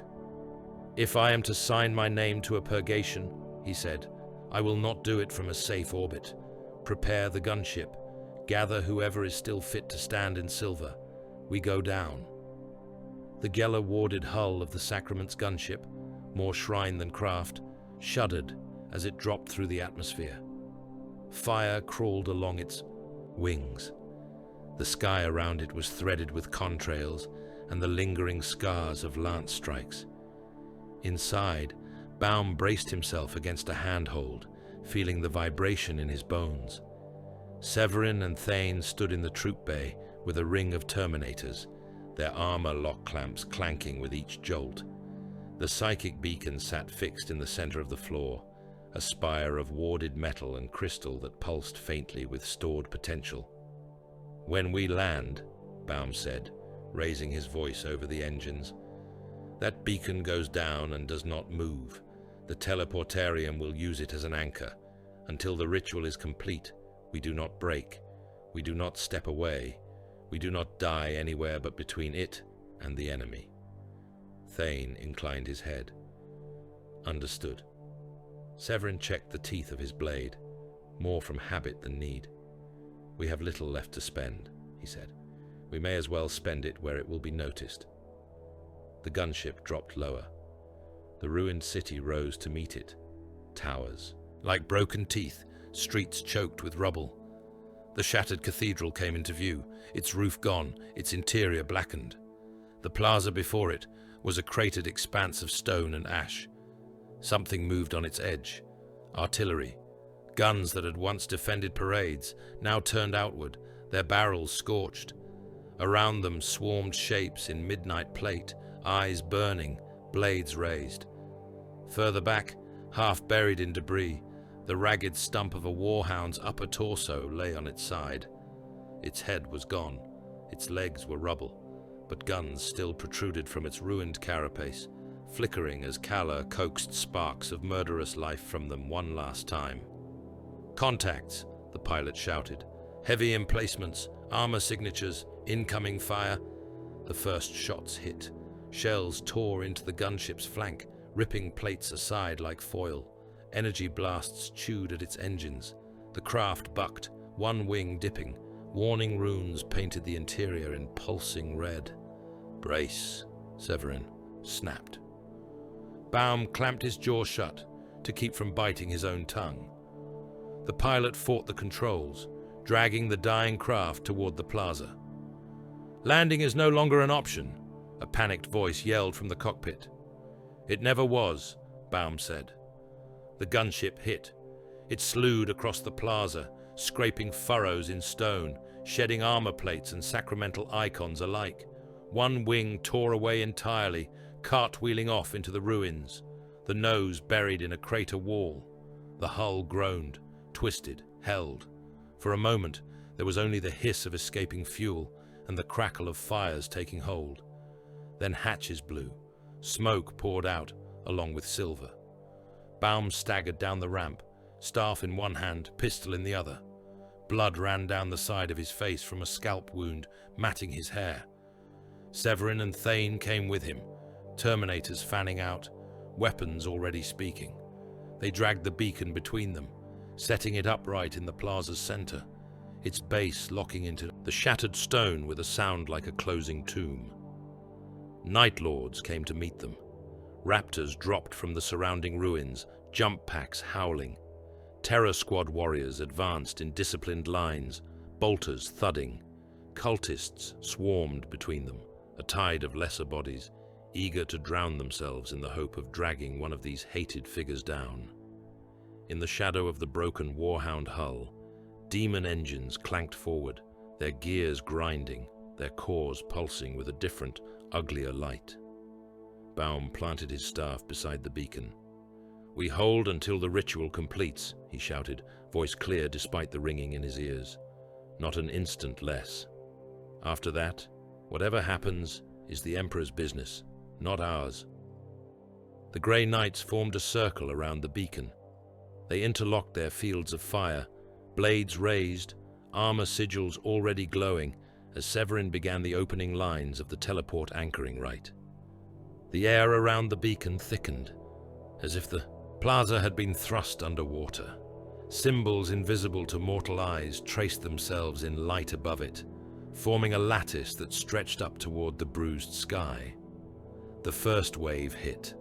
Chainswords met force blades. Bolter shells sparked from warded plate. A raptor slammed into the line and was hurled back by a combined shove from two Terminators, his chest plate crumpling. A demon engine's claw reached for the beacon and was severed at the elbow, black fluid spraying as it shrieked. "Left!" Thane called, turning to meet a fresh rush. "Right!" another voice answered. They moved as one. Every time a Night Lord breached the circle, he died within heartbeats, cut down by a storm of bolts and a flash of silver. Bodies piled at their feet. Smoke mingled with the stench of spent propellant and scorched flesh. Still they came. Karen Dreg stepped through the ruin at the plaza's edge, as if attending a ceremony he himself had arranged. His armor was marked by fresh scars, his face pale and set. One pauldron bore a new wound, a line where some earlier strike had bitten deep. The fabric beneath was stained darker, but his steps were steady. He watched the circle for a moment, head tilted. "Kill them," he said quietly to those around him. "Kill them and leave the beacon standing if you can. Let their ship above say mass over a dead choir." He strode toward the wrecked gunship, blade drawn. Within the circle, another Grey Knight fell. He went to one knee, armor cracked, blood seeping from joints. Even so, he took 2 cultists with him, his blade punching through their chests in a last, reflexive thrust. A Night Lord stepped in to finish him and caught a storm of bolts to the helm for his trouble. "Kill well, brothers," the dying Grey Knight rasped over the squad vox. "I will," Thane answered, without looking back. One by one, the silvered forms diminished. Each death was costly. A Terminator dragged a demon engine down with him, blade buried in its core, even as it engulfed him in gnashing metal. Another locked arms with a Night Lord's champion, the 2 of them exchanging blows until both collapsed in a heap of broken plate. The circle tightened. Severin's voice did not falter. His words had shifted from battle cant to pure catechism, the last lines of the teleport ritual threading through the last lines of the Liber like a woven braid. "Almost," he said, eyes closed, sword raised over the beacon. "Hold." Baum stepped out from the line because someone had to meet Dreg. The Night Lord came over the gunship's crumpled hull, cloak dragging over scorched metal. His blade, long and cruel, trailed a wake of residual energy. His eyes were bright. For all the losses he had taken, for all the blood that slicked this world, he was still very much alive. "Inquisitor," he said, inclining his head mockingly. "I had wondered when I would see the one who wrote this little performance. You should have stayed in the rafters with the other spectators." Baum's pistol had little chance of piercing that armor. He fired anyway, not for the hope of killing, but for the interruption. Dreg knocked the shots aside with contemptuous sweeps of his blade, closing the distance. "Someone had to come," Baum said. "Someone who understood this was not your stage." They met amid twisted metal and scattered debris. Baum's consecrated sword was shorter, meant more for ritual than for dueling, but he wielded it with the precision of a man who had watched Astartes fight and learned where to put himself to avoid being crushed immediately. He sidestepped a cleaving blow that would have split him from shoulder to hip, his cloak tearing instead of his flesh. Their blades clashed. Dreg pressed, strength and speed both on his side. Baum gave ground, using wreckage as cover, forcing Dreg to adjust his swings. Each time the Night Lord grew too confident, Baum's staff darted in, striking at armor joints, jarring elbows. "You are fragile," Dreg said, laughing. "Like all your kind, flesh pretending it is more than it is." "Flesh that knows its place," Baum replied. "Between you and the people you would rather torment than simply kill." Dreg fainted low, then snapped his blade up. Baum took the cut along his side. Armor split. Hot blood flowed. He staggered, dropped to one knee, caught himself on his staff. Dreg raised his weapon for the finishing stroke. Baum lunged. The move surprised them both. He drove his consecrated blade up and into the gap under Dreg's damaged pauldron, the wound Severin's men had given him earlier. The weapon sank between plates, biting into flesh beneath. Wards flared along its length, searing where they touched tainted blood. Dreg roared. His free hand lashed out, backhanding Baum. The Inquisitor's world spun. He crashed into the gunship's twisted engine stack. Metal groaned. Something deep within the wreck sheared. An engine mount gave way. The bulk of the ruined machinery shifted, sliding down. Baum tried to push himself clear. His wounded side screamed. The engine assembly hit him like a falling building. There was no time for last words.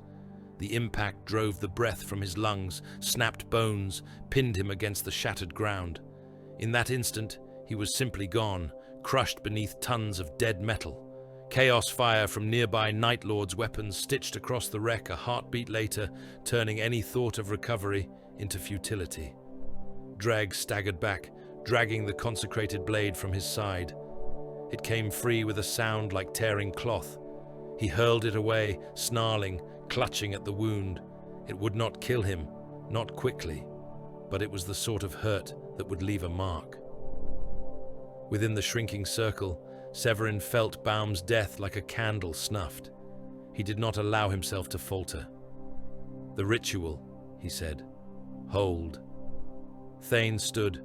At his side now, armor dented, sigils scorched. Only a handful of grey knights remained, shoulder to shoulder, blades up. The beacon pulsed brighter, light spearing up into the sky, punching through cloud and smoke. On the sacrament, teleportarium runes stabilized. "Anchor acquired," the master of the device shouted. "Beacon is strong. We can pull them. We can—" His words cut off as new interference slammed into the circuits. Kala, furious and wounded, had not been idle. He poured corrupted code into the remaining auger arrays, twisting the already battered fabric of the warp around the plaza. The beacon's line wavered. The path that would have dragged the Grey Knights back to their ship bent. On the ground, the plaza became a vortex. The air thickened further. Colors smeared. The edges of things wavered. Severin felt the pull, not up toward the sacrament as he had hoped, but sideways, toward some elsewhere that stank of copper and broken glass. "Now," he said. "Complete." He thrust his sword down, point striking the beacon's crown. The ritual snapped shut. Light exploded from the beacon, washing over the plaza in a flat, hard wave. Where it passed, warp taint boiled away. Demon engines convulsed, their bound horrors ripped from their cores. Cultists dropped, howling, their eyes bleeding as the brands on their skin flared and went dark.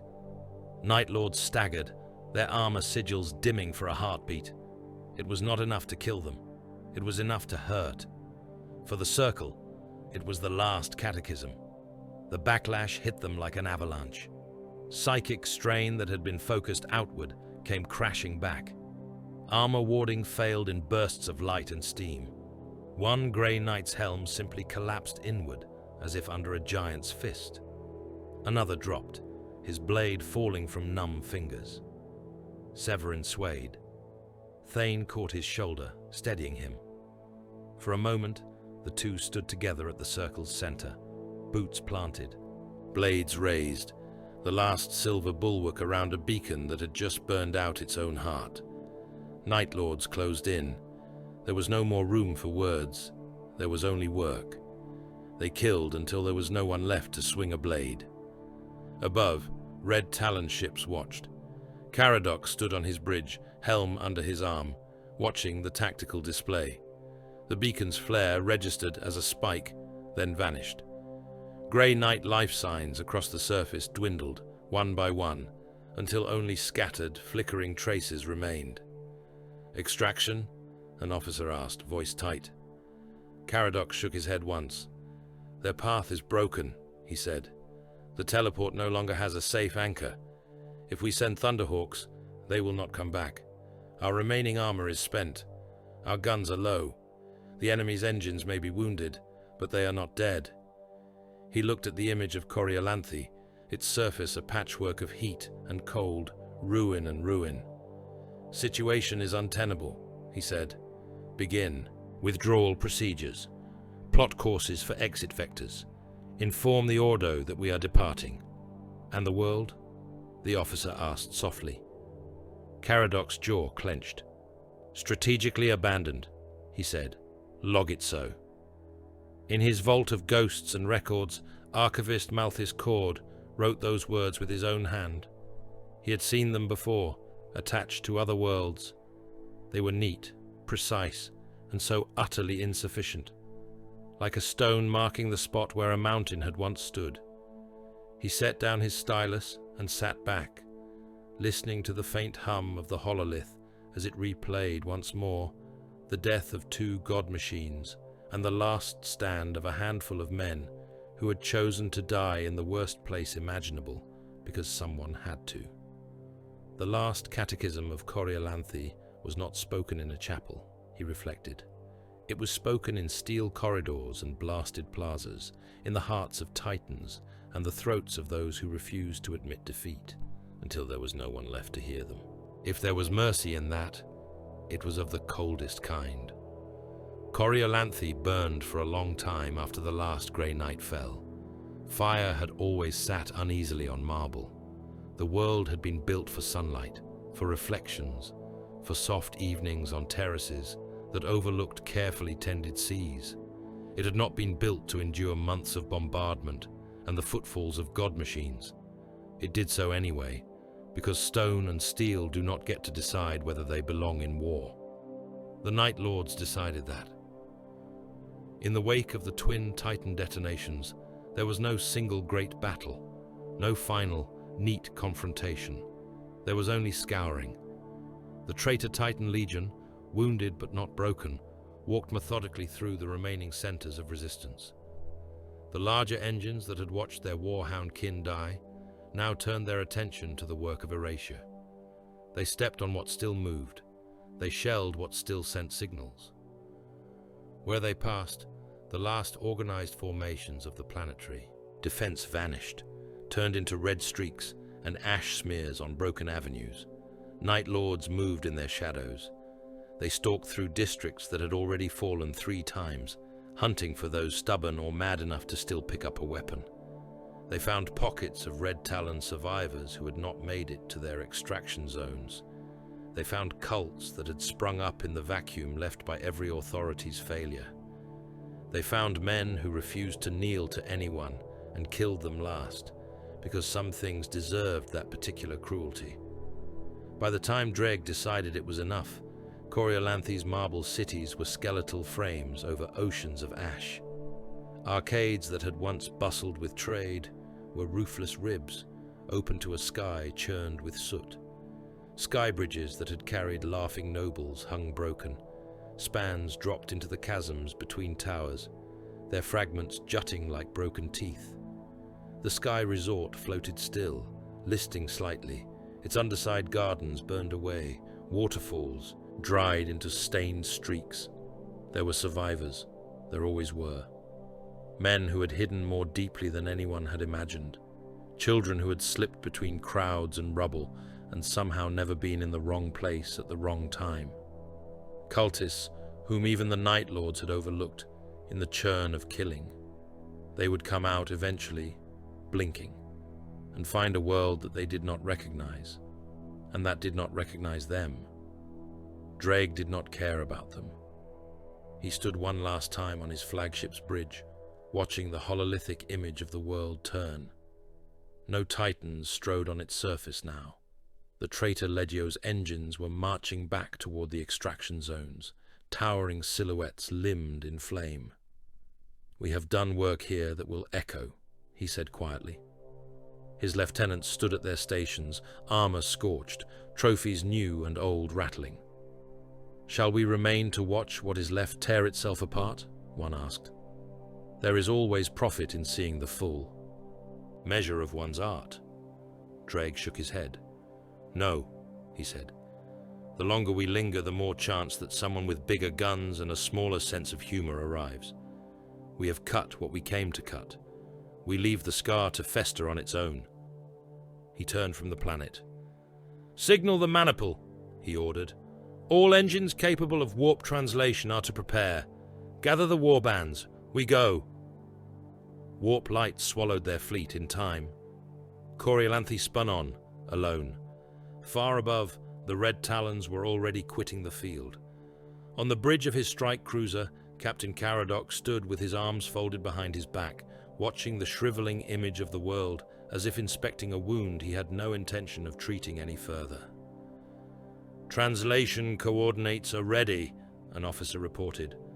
Our surviving escorts are in position. We can quit the system on your command. Any further signals from the surface? Caradoc asked. None that are verified, Lord, came the answer. There are screams, pleas, nonsense. No coherent Grey Knight codes. No Astartes identifications that we recognize. Planetary defense channels are silent. Whatever remains down there has no voice left that is ours. Caradoc considered that for a heartbeat. Very well, he said. Log final report for auto transmission. He dictated it without drama. Coriolanthe, operation complete. Assets expended, significant. Titan engines of traitor Legio destroyed in theater, confirmed 2. Additional god machines heavily damaged. Grey Knight's presence presumed annihilated in theater completion. Night Lords, warbands blooded but not destroyed. World status, irrecoverable. Strategic value, nil. Sector risk, moderated. He paused, then added a single last line. Recommendation, no further resources to be spent on this world. Its lesson, such as it is, has already been written. The Red Talon's ships turned their prows outward. Their engines flared, and they left Coriolanthe to its aftermath and its memories. On Titan, the echoes took longer to arrive. Psychic ripples carry faster than astropathic dispatches, but even thoughts must navigate the tides of the warp. By the time the full weight of what had happened on that pleasure world reached the Grey Knight's fortress monastery, the fires had long since sunk to coals.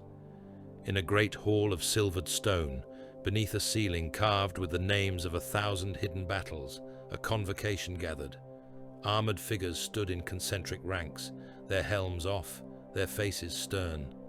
Chaplains in black and bone moved among them, crozier heads resting on the floor, the weight of their presence as heavy as any war gear. At the hall's center, a scribe of Titan read from a slate. He spoke names. Each one belonged to a brother who had gone to Coriolanthe and not returned. Some had been veterans of 12 purgations. Others had been newly anointed, their first campaign also, their last. They came from many brotherhoods, many companies. On the slate, they were equal. After each name, a simple response rose from the assembled Grey Knights. Remembered. When the list finally ended, there was no speech, no attempt to turn their deaths into triumph. There was only silence, and then the scratch of a new insertion in a great leather-bound tome that sat on a lectern of black iron. The Liber Demonicum.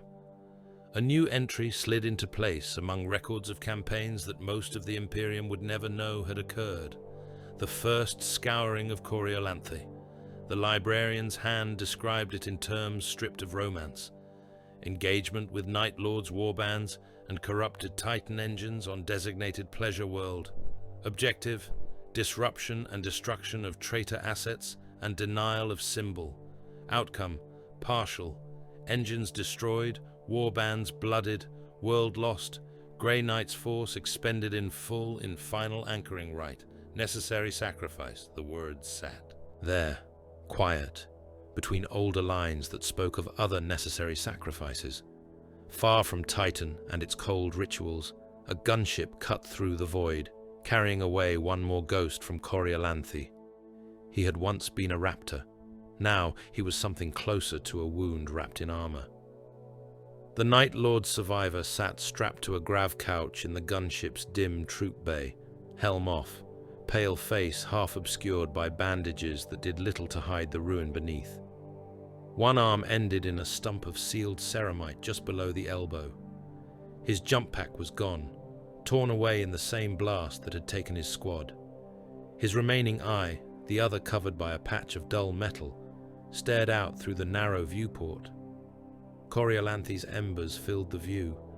The world was dark except for pockets of dull glow where cities smoldered. Here and there, the outline of a tower stood against that glow, a black tooth in a red gum. Dust shrouds wrapped parts of the globe, turning them into smudged shapes. Pretty, someone muttered from another couch. Laughter, thin and sharp, answered. The maimed raptor did not join it. He watched the dying world recede and thought, not for the first time, about the nature of his legion's art. Terror required someone to feel it. The best horrors were those that rolled on through gossip and rumor, turning each retelling into an echo of the original scream. But there was another kind, a purer kind. The terror that no one walked away from with their mind intact enough to describe it, that lived instead in the shape of a burned world, and the way nearby stars seemed to shy from mentioning its name. Coriolanthe would be that, he decided. The ones who survived would not be believed. Their stories would be smoothed by administratum clerks and purged by inquisitors.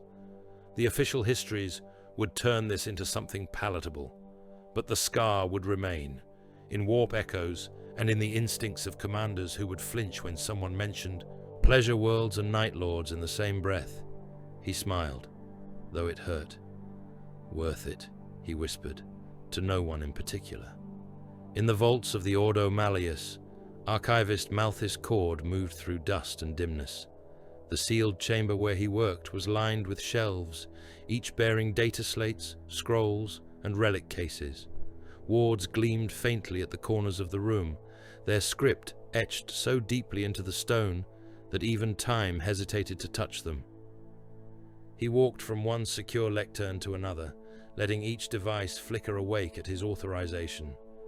Baum's mandate of purgation, Red Talon's communiques, terse and unsentimental, fragmentary Grey Knight vox logs, their sound quality degraded by interference and the violence of their senders' deaths.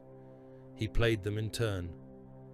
Day of Descent, came Caradoc's voice from one slate.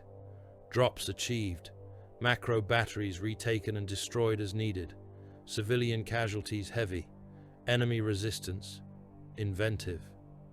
On another, Severin's tones, level as ever. Primary objectives unreachable, secondary targets engaged, Titan interference heavier than projected, adjusting measures. On a third, the last fragmentation from Coriolanthe. Beacon holding, Thane's voice said, buried under static. Ritual at final stanza, kill well, brothers. After that, only noise. Cord set the slates down gently, as if they were fragile bones. In another part of the vault, a different set of devices waited. These were not Ordo sealed. They bore the sigils of the Administratum and the Ecclesiarchy. Official histories. He called them up, one by one, letting their script scroll in the air. The words were familiar in their cadence. In the closing decades of the 38th millennium, one began, the pleasure world of Coriolanthe came under sudden assault from traitor Astartes, of the Night Lords, and their heretic allies. In response, the valiant forces of the Adeptus Astartes and the gear Holy Ordo Malleus mounted a gallant stand, checking the enemy's advance and averting further catastrophe. Though Coriolanthe itself was grievously damaged and ultimately lost to productive service, the Night Lords were taught that even in the most decadent corners of the Imperium, they would meet stiff resistance. Cord read the passage twice, his expression unmoved. Gallant stand, he murmured. Checked advance. Averted catastrophe. No mention of the billions who had died not only under traitor fire, but under loyal guns. No mention of the Titans' footfalls through crowds. No detail on how much of Coriolanthe's pain had been inflicted not in spite of Imperial intervention, but because of it. Reduction was necessary. He did not deny that. The Imperium was too vast to carry the full weight of every tragedy in its conscious mind. If every citizen knew every detail, their sanity would crack within a generation. So the Administratum gave them summaries. Myths. Clean. Lines. Still, it grated. At his personal lectern, protected by ciphers that no one but another archivist of his grade and damnation would ever break, he opened his private journal. He began to write. Coriolanthe was not saved, he set down, the characters stroking themselves into being under his stylus. It was not even truly avenged. It was measured. Its destruction, weighed against the death of 2 corrupted Titan engines and the temporary caution of an 8th Legion warband. The scales were not just, they were merely what was possible. He paused. Baum and Dreg coalesced in his mind, not as hololithic figures or names in a report, but as men he had come to know in the only way left to him, through decisions and their consequences.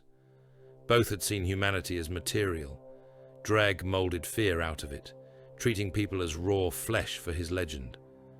Baum saw in it only tally marks on the side of a scale whose other pan held things like symbolic loss and strategic messaging.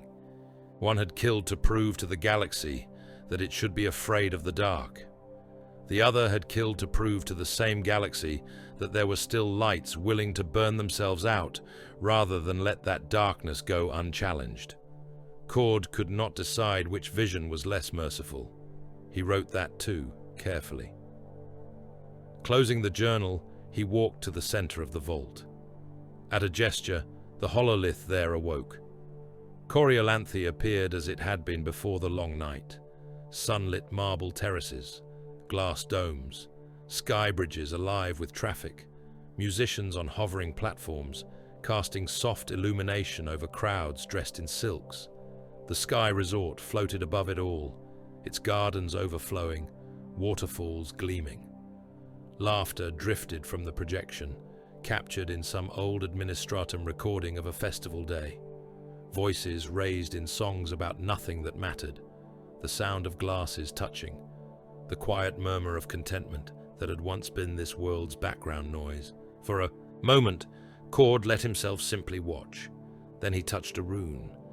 Over the image, new script began to scroll, casualty estimates from the Ordo's own compilation, upper and lower bounds, based on population records and the scale of destruction. Civilians dead in initial bombardments, civilians dead in Night Lord's hunts, civilians dead in riots and starvation and fights over water, civilians dead under Grey Knight and Red Talon fire, soldiers dead, Astartes dead, Titans, servitors, pilots. Every category that could be named, followed by numbers so large written words had to loop and circle to contain them. The figures marched down the projected sky like falling rain. At a certain point, they lost meaning. 1,000, 10,000, 1,000,000, several billions. Each one was a human life, theoretically. In practice, they were ink and light. Cord watched until the last line finished its slow descent. He lifted his stylus for the final time on this subject. In the end, he wrote, "The Grey Knights and the Night Lords taught Coriolanthe the same lesson, though in different tongues and with different hymns, that in the 41st millennium there are no innocents, only the living and the not yet dead." He set the stylus down. Outside the vault, somewhere beyond stone and void and the thin shell of reality, worlds turned. Some glittered still, unaware, some already burned. Others waited their turn, soft throats bared to knives they could not yet see. Coriolanthe was ash and echo now. In the Imperium of man, that made it almost ordinary.